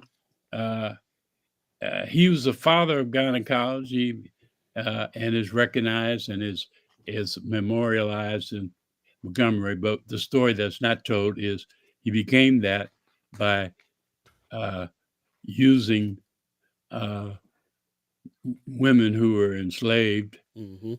Mhm. without their permission and without anesthetics to cut into their body and in their private parts in order for him to study. And so we go to a place where they hold that and memorize the women and tell the story. It's really quite, that's something we just started doing the last couple of years. But in any Mm. event, that's part of my challenge. And then we're getting ready to do some things as part of the recovery of North Omaha. There are in spite of the journey to get here, there are going to be some exciting things, including the new development at Malcolm X, Mhm. uh, the uh, the growth of the Great Plains Black History Museum. The Omaha Star is going to set up a memorial, as you know, to Mildred Brown and that experience, and just on and on. There's going to be some good things. I'm going to open up a North Omaha Visitors Center, Mm. and we surely, maybe at another time, can talk about that. But we're going to focus on bringing folks to North Omaha and show them what we have to offer. And uh, there is a Omaha Visitors uh, Bureau, but I don't Mhm. even Mhm. think they know about North Omaha. Man, oh Right. yeah, oh yeah. Right. We get Yeah. forgotten We talk. about. We get forgotten about. We talk about that a lot. Man, Yeah. man. Speaking Yeah. of that, all the things you got going, are you still doing the tours, the North Omaha tours as well? Oh, yes. I didn't mention that, but just had one yesterday. We had Mm. 15 students from Germany uh, Wow. Okay. learning about the experience. We teach, we tour, but it's not like here's where the grass grows or here's what we Right. talk to them about the culture and history of North Omaha, which includes the good, the bad, and the ugly. We Mhm. talk about all of the experience, redlining. We talk about Vivian Strong, but we do talk about some of our great, and sometimes uh, Paul and my friend, we could spend a whole show talking about some of the great people who have come out of our North Omaha. The list keeps growing. Yeah. includes Paul Allen, number one. Senior. Oh, But senior. yeah, yes, but but we talk about all of that. So thank you for reminding me. But yeah, and Yeah. then we just did one yesterday, and I'll tell you every time we do the tours, I'm in awe of what people don't know. Number one, and they're in awe of what we have done and what we've have endured after all these years. So with all that said, uh, now I'm focusing on running for the United States Senate Mhm. with all of that. And I know that's maybe primarily reason why we're on, but I just wanted to share with you and our audience that we're not just tripping and uh, doing something, just playing with the Senate race. We're doing a lot of other stuff going on in and around. The Senate race is just an accumulation of all the trauma that we have in the community, and it's time for all of us to step up in our own different ways and try to make a difference. Right on, right on. Appreciate you giving us some updates there. Just want to step in and mention we you know how this show is. It's a little different. We have what we call our chat chimers. Yeah, They are kind of our co-hosts. They come in and talk with us, yeah. ask questions. I just want to remind everybody rules of engagement. First of all, brother Love, don't worry about reading the chat. We'll read it to you because you Okay, can kind of get lost in that sometimes okay. when we're talking. So that's number one. Number two is remember, please, chat chimers, that we are here speaking with Brother Preston Love, and we use the chat as if we're speaking to each other face to face. If you have questions, comments, and things like that, go ahead and address them. We'll go ahead and read those and pull those out. Let's get to some pointed questions in the chat as well to continue on the conversation. We definitely want to let Brother Preston Love spend some time letting us know about what's going on, but he's also here to answer questions. So let's have some respectful dialogue and appreciate everybody that's joining us and can get busy. First of all, Sherman Wells is in the chat saying, "Yeah, you've never known Preston to need a sip of coffee to talk." Yeah. Number one, Kimber says, "I just want to know when is it my turn to go on your trip." She wants to get busy there. Oh, So Sherman, we're not going to let you go on the tour because you're doing some good work back here. back here, We're well, not that going was to let you take no week off. So, that yeah. was Kimber Snipes asking about whether or not Oh, you know okay. about the Oh, tour yet. well, So I'm gonna go ahead and jump into the first question if you don't mind. sure. One of the ones that I'm seeing, and again, please everybody rephrase your questions, and if you have questions, let's go ahead and address them directly. Malik Rogers is asking why not focus on getting North Omaha businesses access to the $1 million of revenue from the events taking place blocks away from the community. Advocate for access to opportunities like they did with the Atlanta airport. The question in there is why not focus on getting North Omaha business access to the $1 million of revenue from the events taking place blocks away from the community? Well, What are the same? it's a good question, and just the fact that uh, there was a reference to the Atlanta airport. I was in and around, uh, and then ended up living in Atlanta during the time that Mayor Maynard Jackson, uh, who to me was one of our greatest mayors, took the stand. Just 30-second of background on what that reference means Hmm. is that it wasn't really the revenue from the airport. Uh, it was the building of the airport, and Maynard Jackson stopped the building of it until uh, the powers that be agreed to give at least 40% of all of the contracts, general and subcontract, to minorities. And he stopped it. And uh, it was very controversial. He lost favor with downtown folks. They hated him. They were getting ready to build the, the country's biggest airport, and he stopped it because he wanted minority. And they squealed, and he just held his way. And finally, they capitulated. And now, when you go to Atlanta, there are multiple millionaires that came from that process. Wow. Uh, and so the results are so much. The question is rooted in good things. We it's not like we are any of us that are out here doing what we do are doing something uh, and not doing something else. Uh, I have worked personally well, I don't even know how many years. Maybe I'm going to say 20. With our local black contractors, uh, Mhm, for them to get their fair share. It's been a rough road. It's been a rough road. But now that we have about 100 and I don't really know how many million we have coming in the community. It started off, if you all remember, at Mm-hmm. 300 million. It's down to maybe under uh, 200 million mhm, Mm-hmm. because so many folks have pieced it off.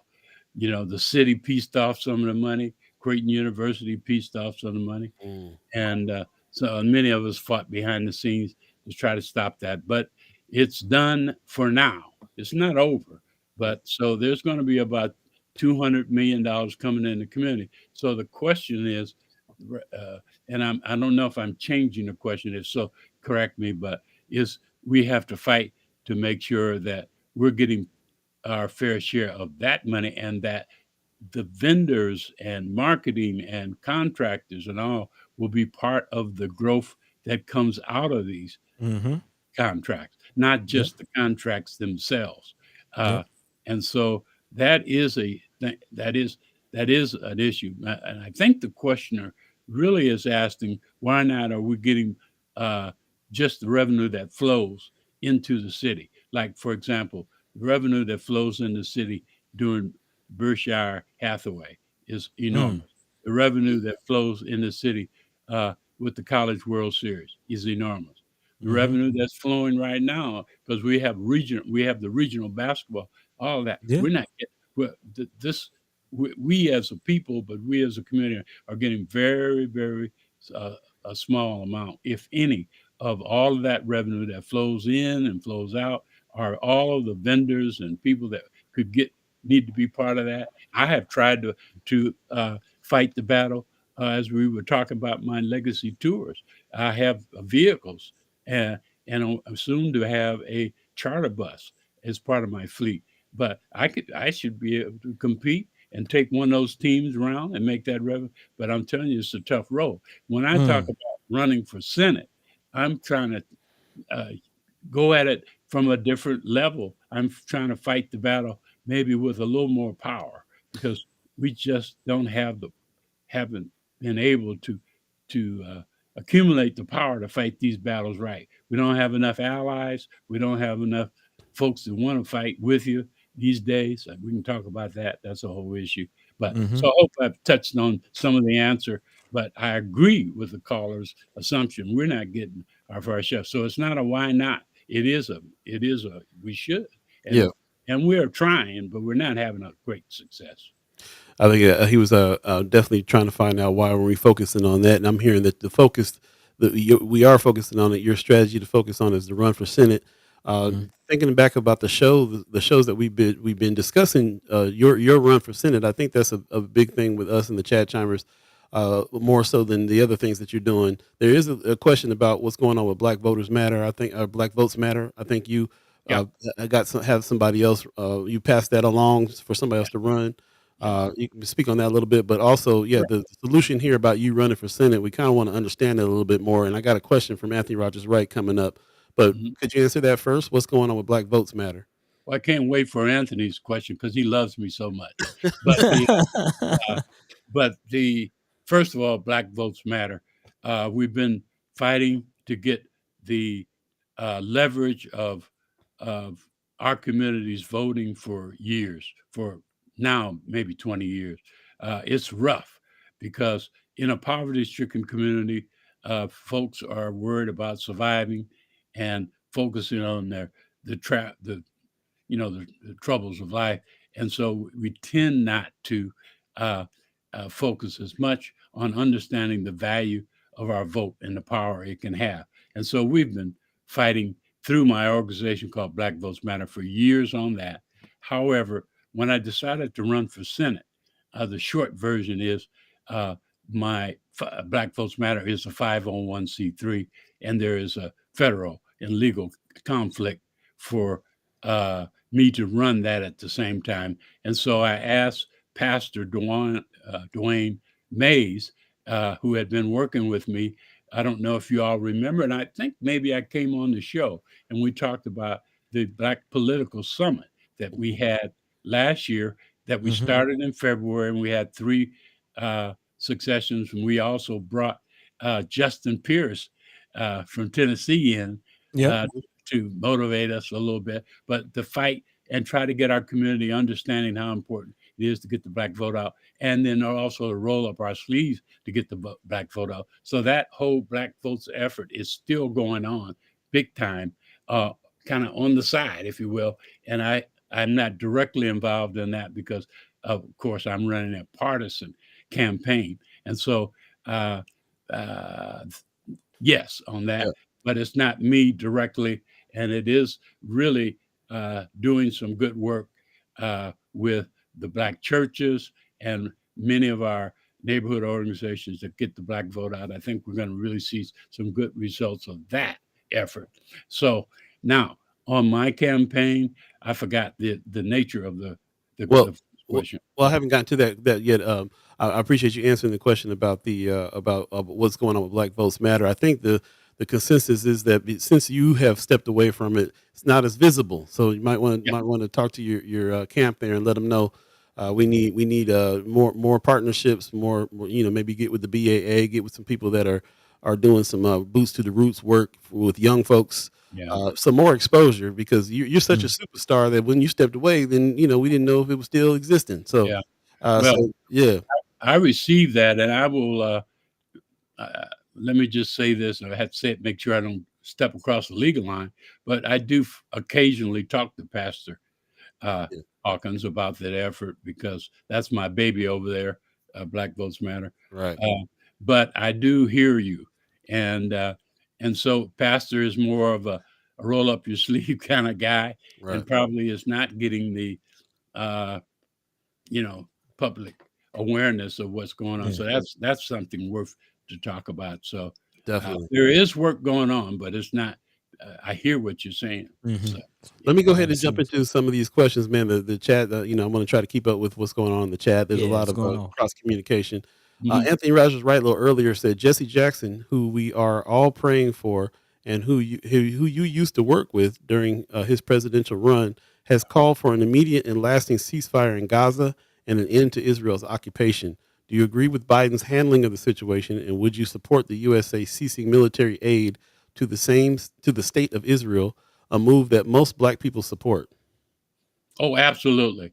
Uh, and may I say, now I'm in the part of the campaign. There's a part of the campaign where you're doing a lot of setup stuff, but I'm now campaigning. I've been all over the state of Nebraska, and of course, all over uh, North Omaha and Lincoln in our communities as well as the other communities. And I have been clear and verbal about me feeling strongly about ceasefire. I've been calling for ceasefire unrelated to Jesse, but we agree, and all the pieces of that.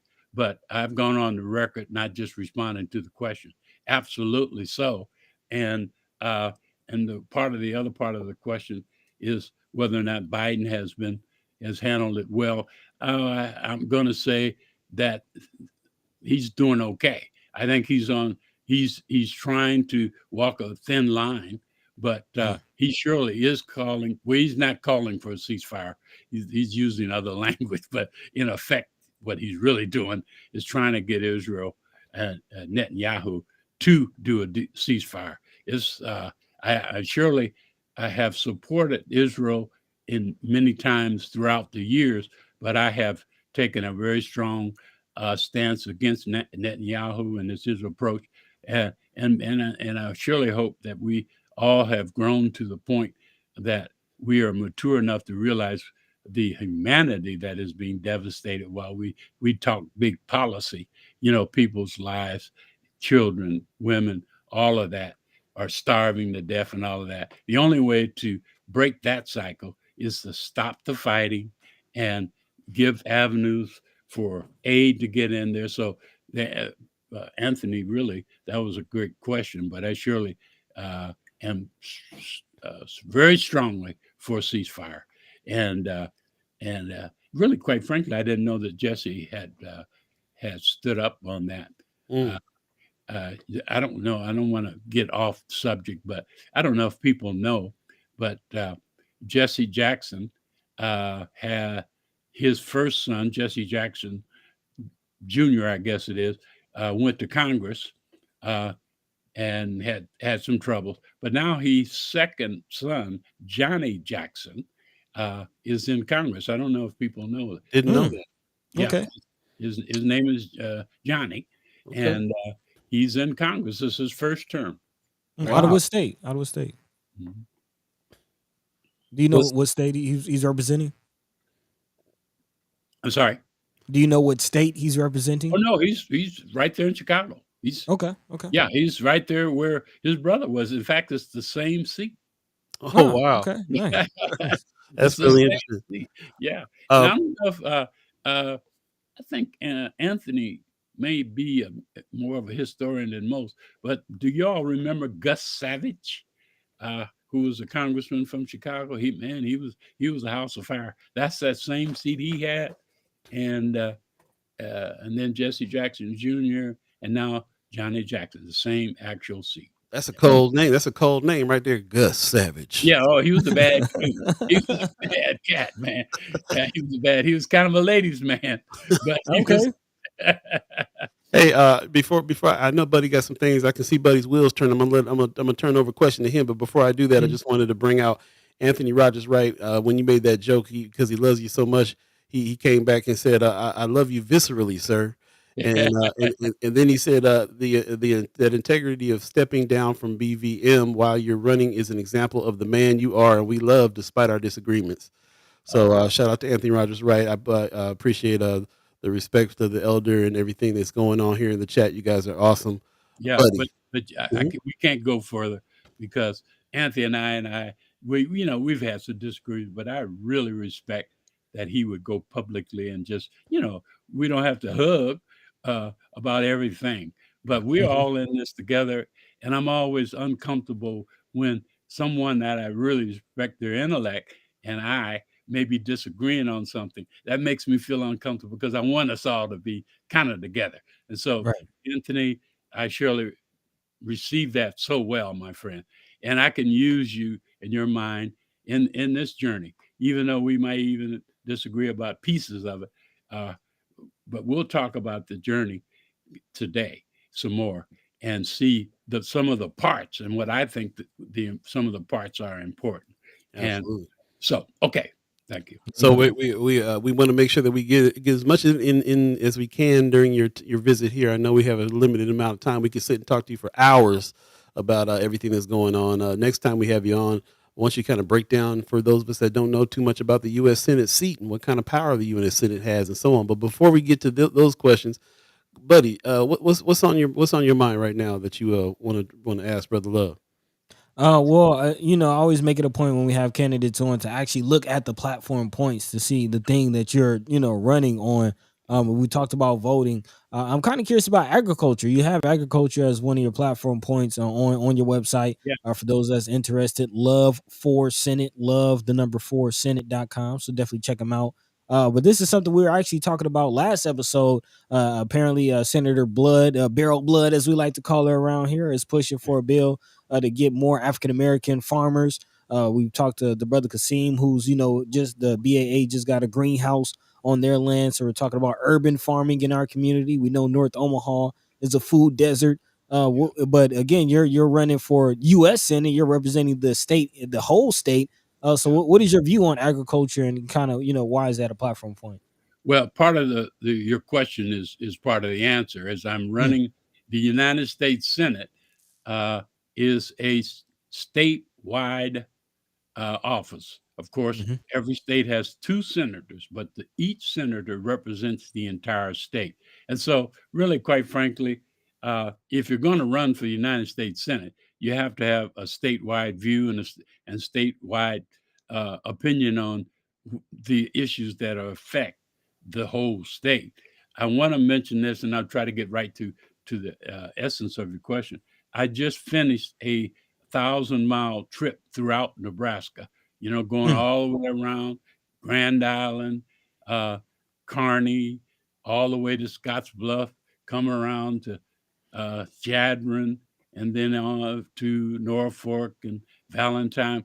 We made 20 stops, and uh, mostly rural, and and we were listening to what people have to say, and trying to gather some votes out there. It's a waste of time if you're going to run for the United States Senate and you run in North Omaha Mhm. only.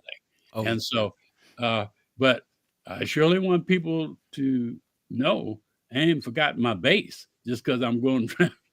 Mhm. Yeah, it's important. And I'm kind of going off, but I want you all to know something that we did here, so intentional that maybe it went over some people's head. I located my United States Senate headquarters, guess where? At 24th and Grand. Right. Mhm. And not They came to Jesse's place to go see you. That's right. Yeah. And it was an intentional to make a statement that, yes, I'm running statewide, but my base is here. I'm putting my anchor here and make a statement to my community. I ain't got so cute that I'm not, with all that. We're having great fun down at that old spot, by the way. People are Mhm. coming and going. But the agriculture side is I needed to, I have had for the years that I'm from Nebraska and from Omaha, even though I live you know, uh, I've been back a little over 20 years. So I've always been North Omaha and Omaha and all that. But I've had some experience around the state, but I had a lot to learn about the bigger picture of the agricultural side of the state. And I have learned over the years, and now recently in the campaign, there's a lot of issues, and some of them are common to us. You know what? Mm. One of the big issues is in all those little places we went to, economic development. Voila, we got the same issue. One of the other issues is they have unemployment issues, and they're trying to, and people are leaving their cities and coming to some of the urban. They've got similar problems, but agriculture wise, there is probably the biggest issue. Not the biggest, but one of the biggest is there is the farm bill uh, that gives that is a big 5-year bill that is being politicized right now that they need. And guess what? A big part of that farm bill is uh, uh, it has to do with helping them, but the nutritional stuff that we use in the cities, some of the food and the delivery comes from the farms. In other Okay. words, Nebraska farm. yeah, in other words, so if they're having trouble, we're gonna have trouble getting the stuff we need in order to feed our family. So there is a tie there, uh, but they're suffering from the agriculture really is two things out in the greater Nebraska. One, you've got farmers and how they use their land and get their products out of the wheat and all the many products. But then you Mhm. got the ranchers and their stuff. You have the idea of family farms versus corporate farms. They're being taken over by corporate who care less about the land, who care Mhm. less about all of that stuff. All of those issues are issues that are in the category of agriculture that I'm addressing as I go around. But that's why I have it in part of my, if you will, my platform because it is real. And now that I've learned about it, there I can be an advocate for it. What I heard out there is the folks you would think would be the advocates for the agricultural part, the current federal representatives in the two congressional districts that touch rural Nebraska, and the two senators, they too busy profiling. They not focusing on that stuff, and so Wow. Mm. yeah, so here comes a little Negro from North Omaha who seems like almost as much empathy and intelligent about the stuff, and they're surprised and enthusiastic because the other senators who you would expect would be their friend are only their friend in very rare cases. I heard it all the way around the loop. Speaking of There having you go. friends, um, we let's jump. Can we jump in the conversation real quick about support? Who's supporting you? Who is we get reports all the time. We get senators that are doing little videos saying they endorse you. Financial support. What's the how is this working? How is it working as far as is your support? We all feel like like depending on who's supporting candidates, a lot of times that's where they're going to lean towards what it is that Oh, oh, that support oh, wants. I see, I see. Right. Yeah, let me just say this in case we lose the signal real Hmm. quickly. I want to say, if that's what you're looking for, you're not gonna find it. I don't have the kind of support that would give you pause and say, uh-oh, Right. Hmm. such and such is of support. I'm having trouble getting money. So my problem is just the opposite. I don't have any, and let me tell you, I'm looking for it. Mm-hmm. Uh, I'm looking for somebody to make a mistake and give me, but we are not having, for several reasons. If we have time, I can explain it. But I'm not getting big financial support from anywhere. It's kind of part of the challenge that I have. Mm-hmm. Of course, I'm running against Ricketts, and he has bottomless pit of money. But Hmm. we've got to raise a couple $1 million, and it's been tough. It's been tough for a couple reasons, and then I'll try to give you the kind of the insight into the other part, which is where you could get compromised. That's really where the cut. I don't have that, and if you pour through my and by the way, your donations are public. You can Someone can go research. You're going to see $35 from Tasha and Mm-hmm. $25 from and I have gotten some support from kind of non-community people who have supported me over the years. Uh, the White's family has been very kind to me over the years to help fund my tour that I talked about, and they've given me some money. But when you talk about some real money, I haven't gotten any real money. By the way, there's a couple lessons in money in federal campaigns. In a federal campaign, and in my case, the Senate campaign, the most anybody can give you is $6,600. I don't know if anybody knew that. And Really? yeah, $6,600 is the max, unless they give it to a PAC, and then the PAC can kind of shoot that money. I don't have. Super I'm not PACs. getting any. I've zero, 1-0 money from PACs. I have had about two or three $6,600 contributions. The rest of them are $150, $200, da da da da da.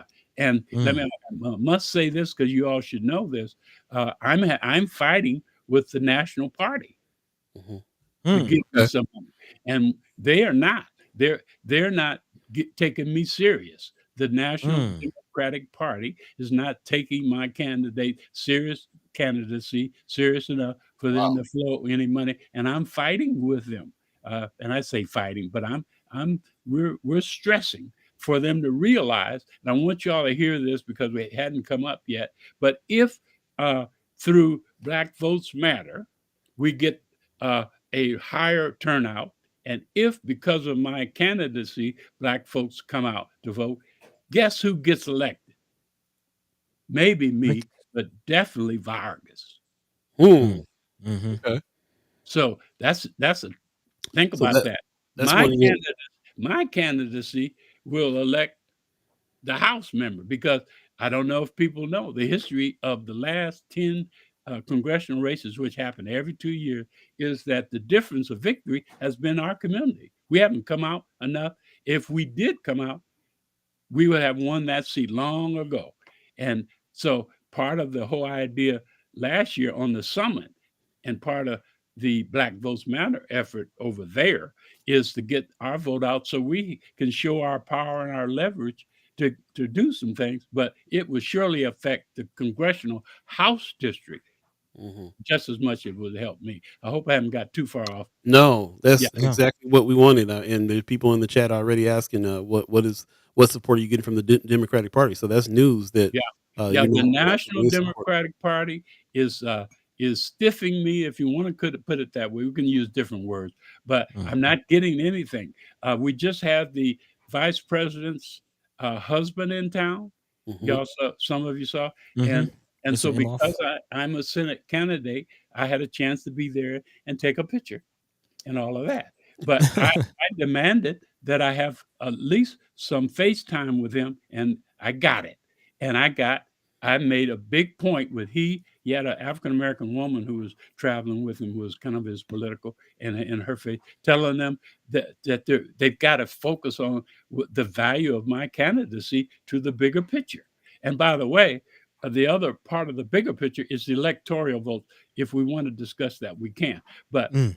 so I'm telling them y'all missing the boat, and don't send me no more emails about getting the black mail out and all of that. Black males being gender males and the black community out, and then look at this campaign and don't support me. I take exception to that. So that's going on behind the scenes while I'm smiling and grinning for my campaign pictures. I'm telling you, there's some stuff going on behind the scenes where I'm trying to get the respect for this candidacy and the impact that it could have on the national picture.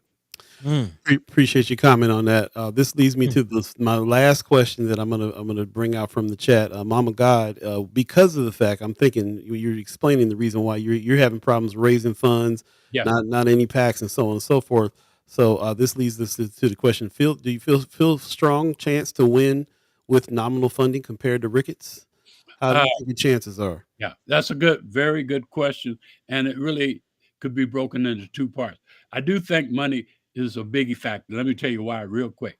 Is uh, what you got to have in order to win these races is you got to have the people on the ground, and you got to have money.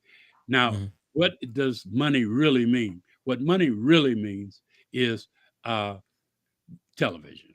Right.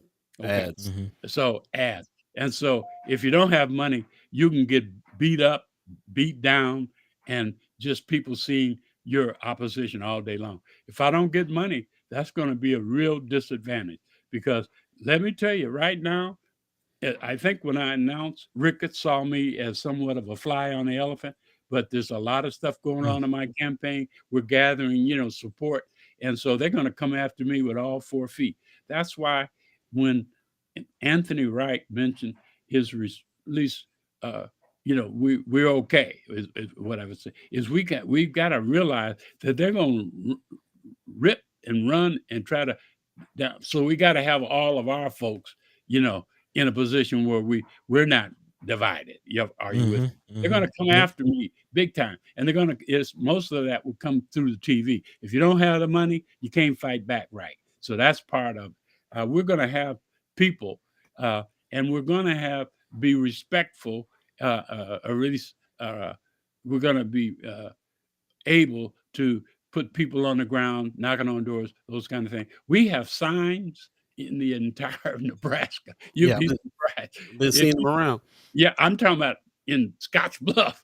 And Right. when we went around, they ate up our signs like crazy. But anyway, all of that, we've got enough money to kind of handle our business that way. But right now, if I don't get some real good money, this is very important for people to understand about my campaign. And that is, there is the primary, and then there is I don't have, well, we had a guy who was running against me and he got out of the race.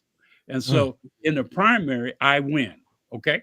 So I don't have to overspend to compete against someone in the primary. That's going to be helpful. And I can Okay. move forward. Once the primary happens, if our community gets out and the other people get out around the state, then I will be a formidable candidate. I can then talk trash to the Democratic Party and say, see there. And then other folks will see it and we'll be able to get some more money. I hope that's the answer. So because it'll be me against Ricketts for the general, and that would be David versus Goliath. But guess what?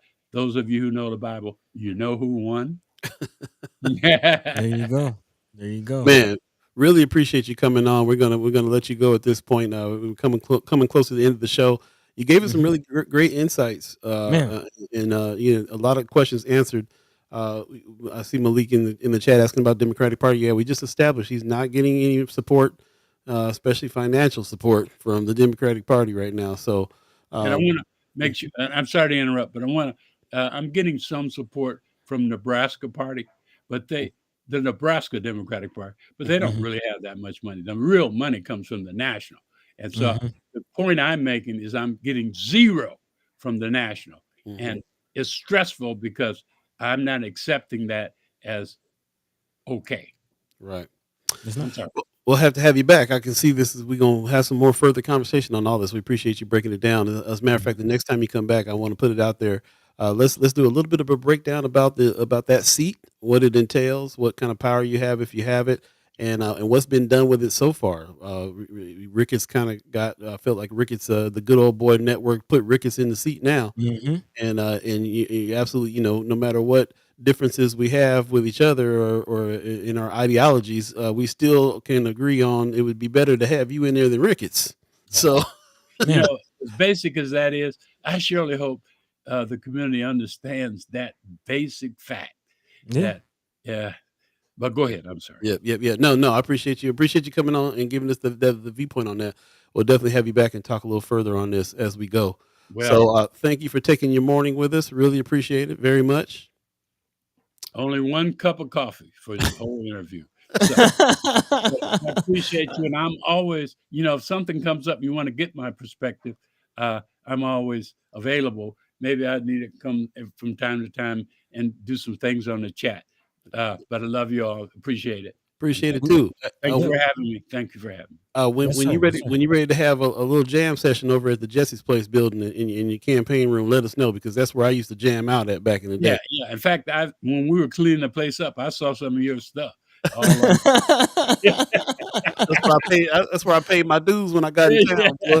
I am thinking about doing something at Juneteenth over there in the space. Hey, I'm with it. Okay, Let's do it. beautiful. Yeah, I'll call up Mario Corbino. We'll put something together. Oh man, don't raise that issue. Corbino. Oh my goodness. Yeah. Yes, sir. All right, you have a great day, man. We'll catch up with you soon. All right. Thank you. All right, peace. God bless. All right, there you go, Brother Preston Love Jr. Yeah, laid it on us, man. Lots of great comments. Thanks for everybody that participated here. I didn't get to everybody's comment, but thank you for putting those questions and comments in. As you heard, we will have him back another time to continue asking some questions and getting some clarity on some things. So appreciate everybody that's here, especially you, Anthony Rogers Wright. I know you probably on the campaign trail with brother Cornel West running for president in 2024. And every time I talk to you in a different city somewhere. So I appreciate you taking your morning and coming in. And, like you said, you hold all candidates' feet to the fire. We appreciate that. Yep. Appreciate everybody being respectful. Malik Rogers in the chat. Kimra Snipes, of course, with great questions and comments. I think I missed a few. I think I saw Miss Erica Felt come in and have a few things to say. Thank you for that really great question that you shot right to him. What's your chances, Mama God? I appreciate you asking that. Very eye-opening to hear about the Democratic Party. I'd love to have Precious on to talk about what support that they are getting from the Nebraska Democratic Party that he's getting. But that's really unfortunate that the National Democratic Party is not kicking in there and trying to help out there. So yeah, man, lots to talk about this, and the more that we have these kind of conversations, the more we learn. I definitely need more education on the U.S. Senate and the power that seat holds and what that means for the state. What that means for a lot of stuff. We talked about agriculture. Buddy, you brought up the agriculture issue. I know that there was something that Biden was trying to put together for black farmers. So we didn't get to that. We didn't get to that question quite yet. What that means for black farms and farmers in Nebraska. And I'd like to hear more about his 1,000-mile journey. So there's some more things to talk about as well. And also to ask questions, man, to really kind of hold feet to the fire and so on. So. Hopefully, I also while I'm recapping, I'm glad that we were able to ask about Black Votes Matter and who's running that, and give some suggestions on to be more visible out here for that. I think young folks need to be able to relate to a organization that is trying to help them understand why they ought to be voting, why we should be interested in local politics and national politics. And this is the season of the election, so it's going down. So yeah, man. Yeah, appreciate everybody that's jumped in there. What are your thoughts, buddy? Before we go to a quick break here. Oh, actually, we're in the show. About to break the show off, man. Yeah, again, big shout out to Brother Preston Love Jr. Definitely appreciated that question or that conversation.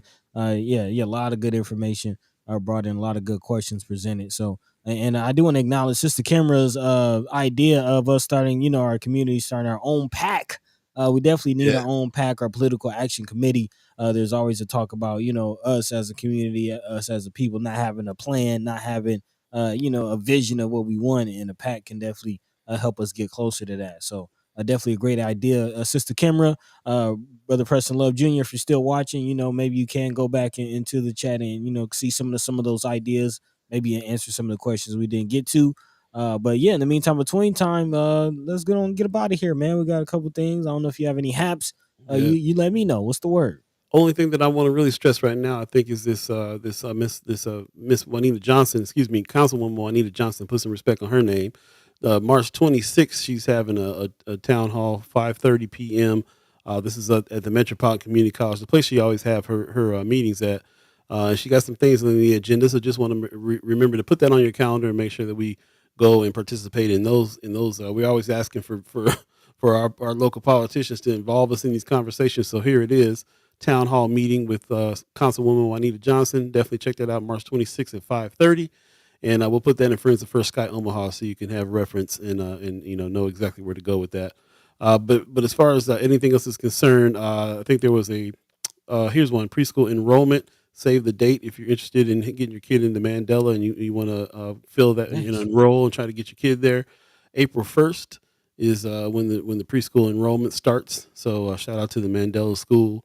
Nelson Mandela School over there doing the thing. I think that's the closest thing as we got to one of your Atlanta charter schools. Kind of. Yeah, man. Yeah, man. I mean, when I saw that Charles Drew, that's what I thought about. I thought about Mandela. Yeah. So I get everybody that I know has a kid in Mandela. Loves the programs, man. I'm always hearing about the music programs and the things they're doing over there. Definitely different. It's an alternative place to be if your kid is not doing great in OPS. It's tough to get in. Is from what I hear. There's always a waiting list. So yeah, so save the date, April 1st, if you're so inclined, and definitely check that out as well. We'll be putting that in Friends of First Sky Omaha too. So thanks a lot. Appreciate that very much. Tamika Renee in the chat, NLCP and partners are hosting a Black and Brown meetup in April 18th at the Elevator, 5 p.m. Flyers on Friends of First Sky Omaha. Appreciate that, Haps. Okay. Thank you. Yep. Go take a Marquis look at Jones. that.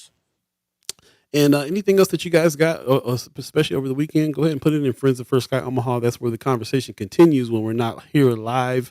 I highly suggest you go back and check out this broadcast. If you miss any parts of the interview with Brother Love, then definitely go back to Facebook and YouTube.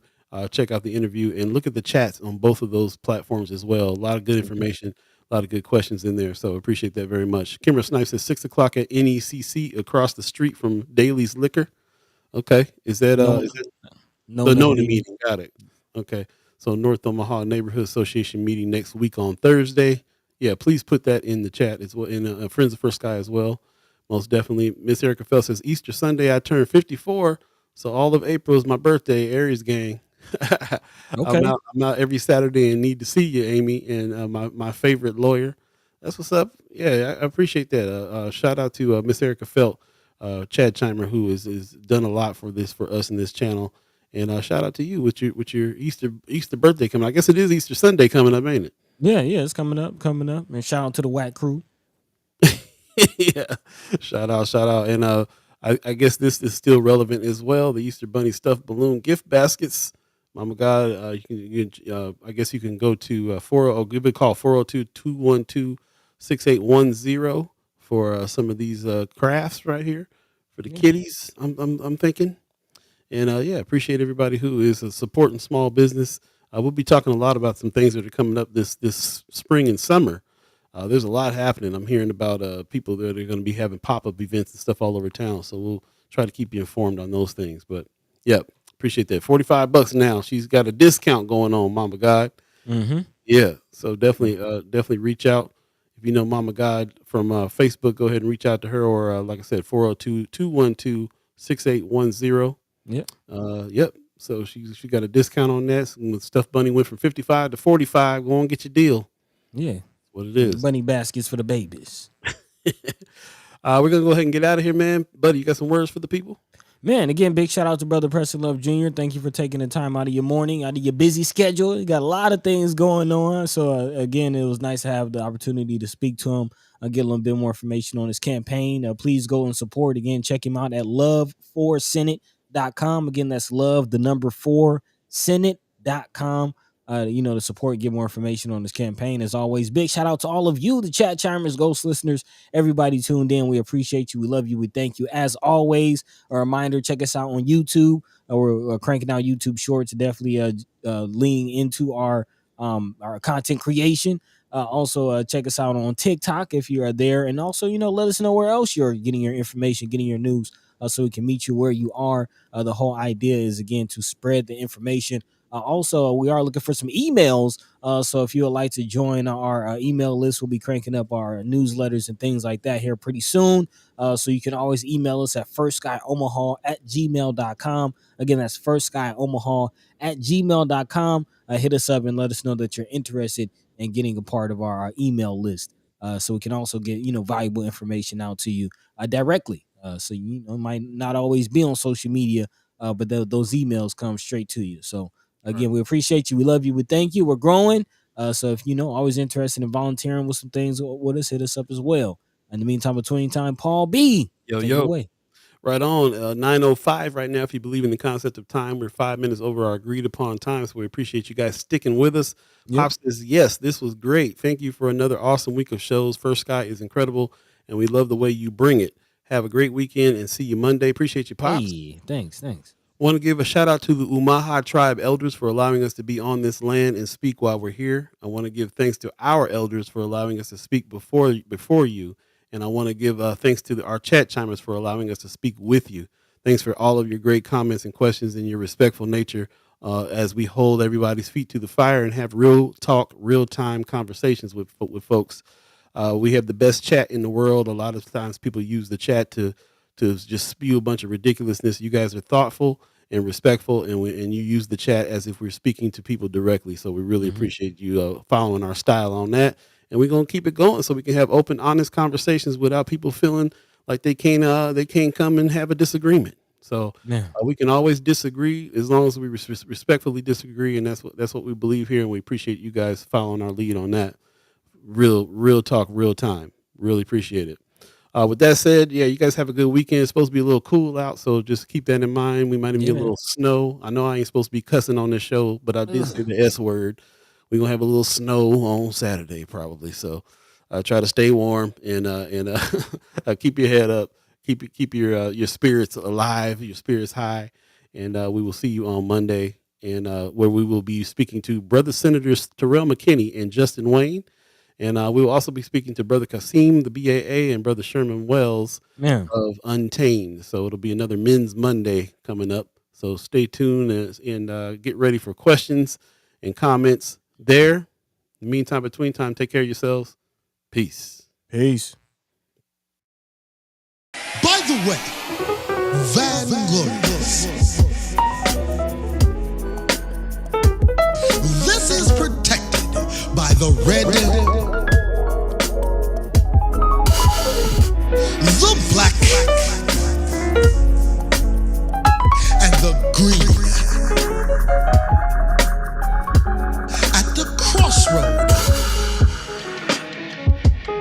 with the key. By any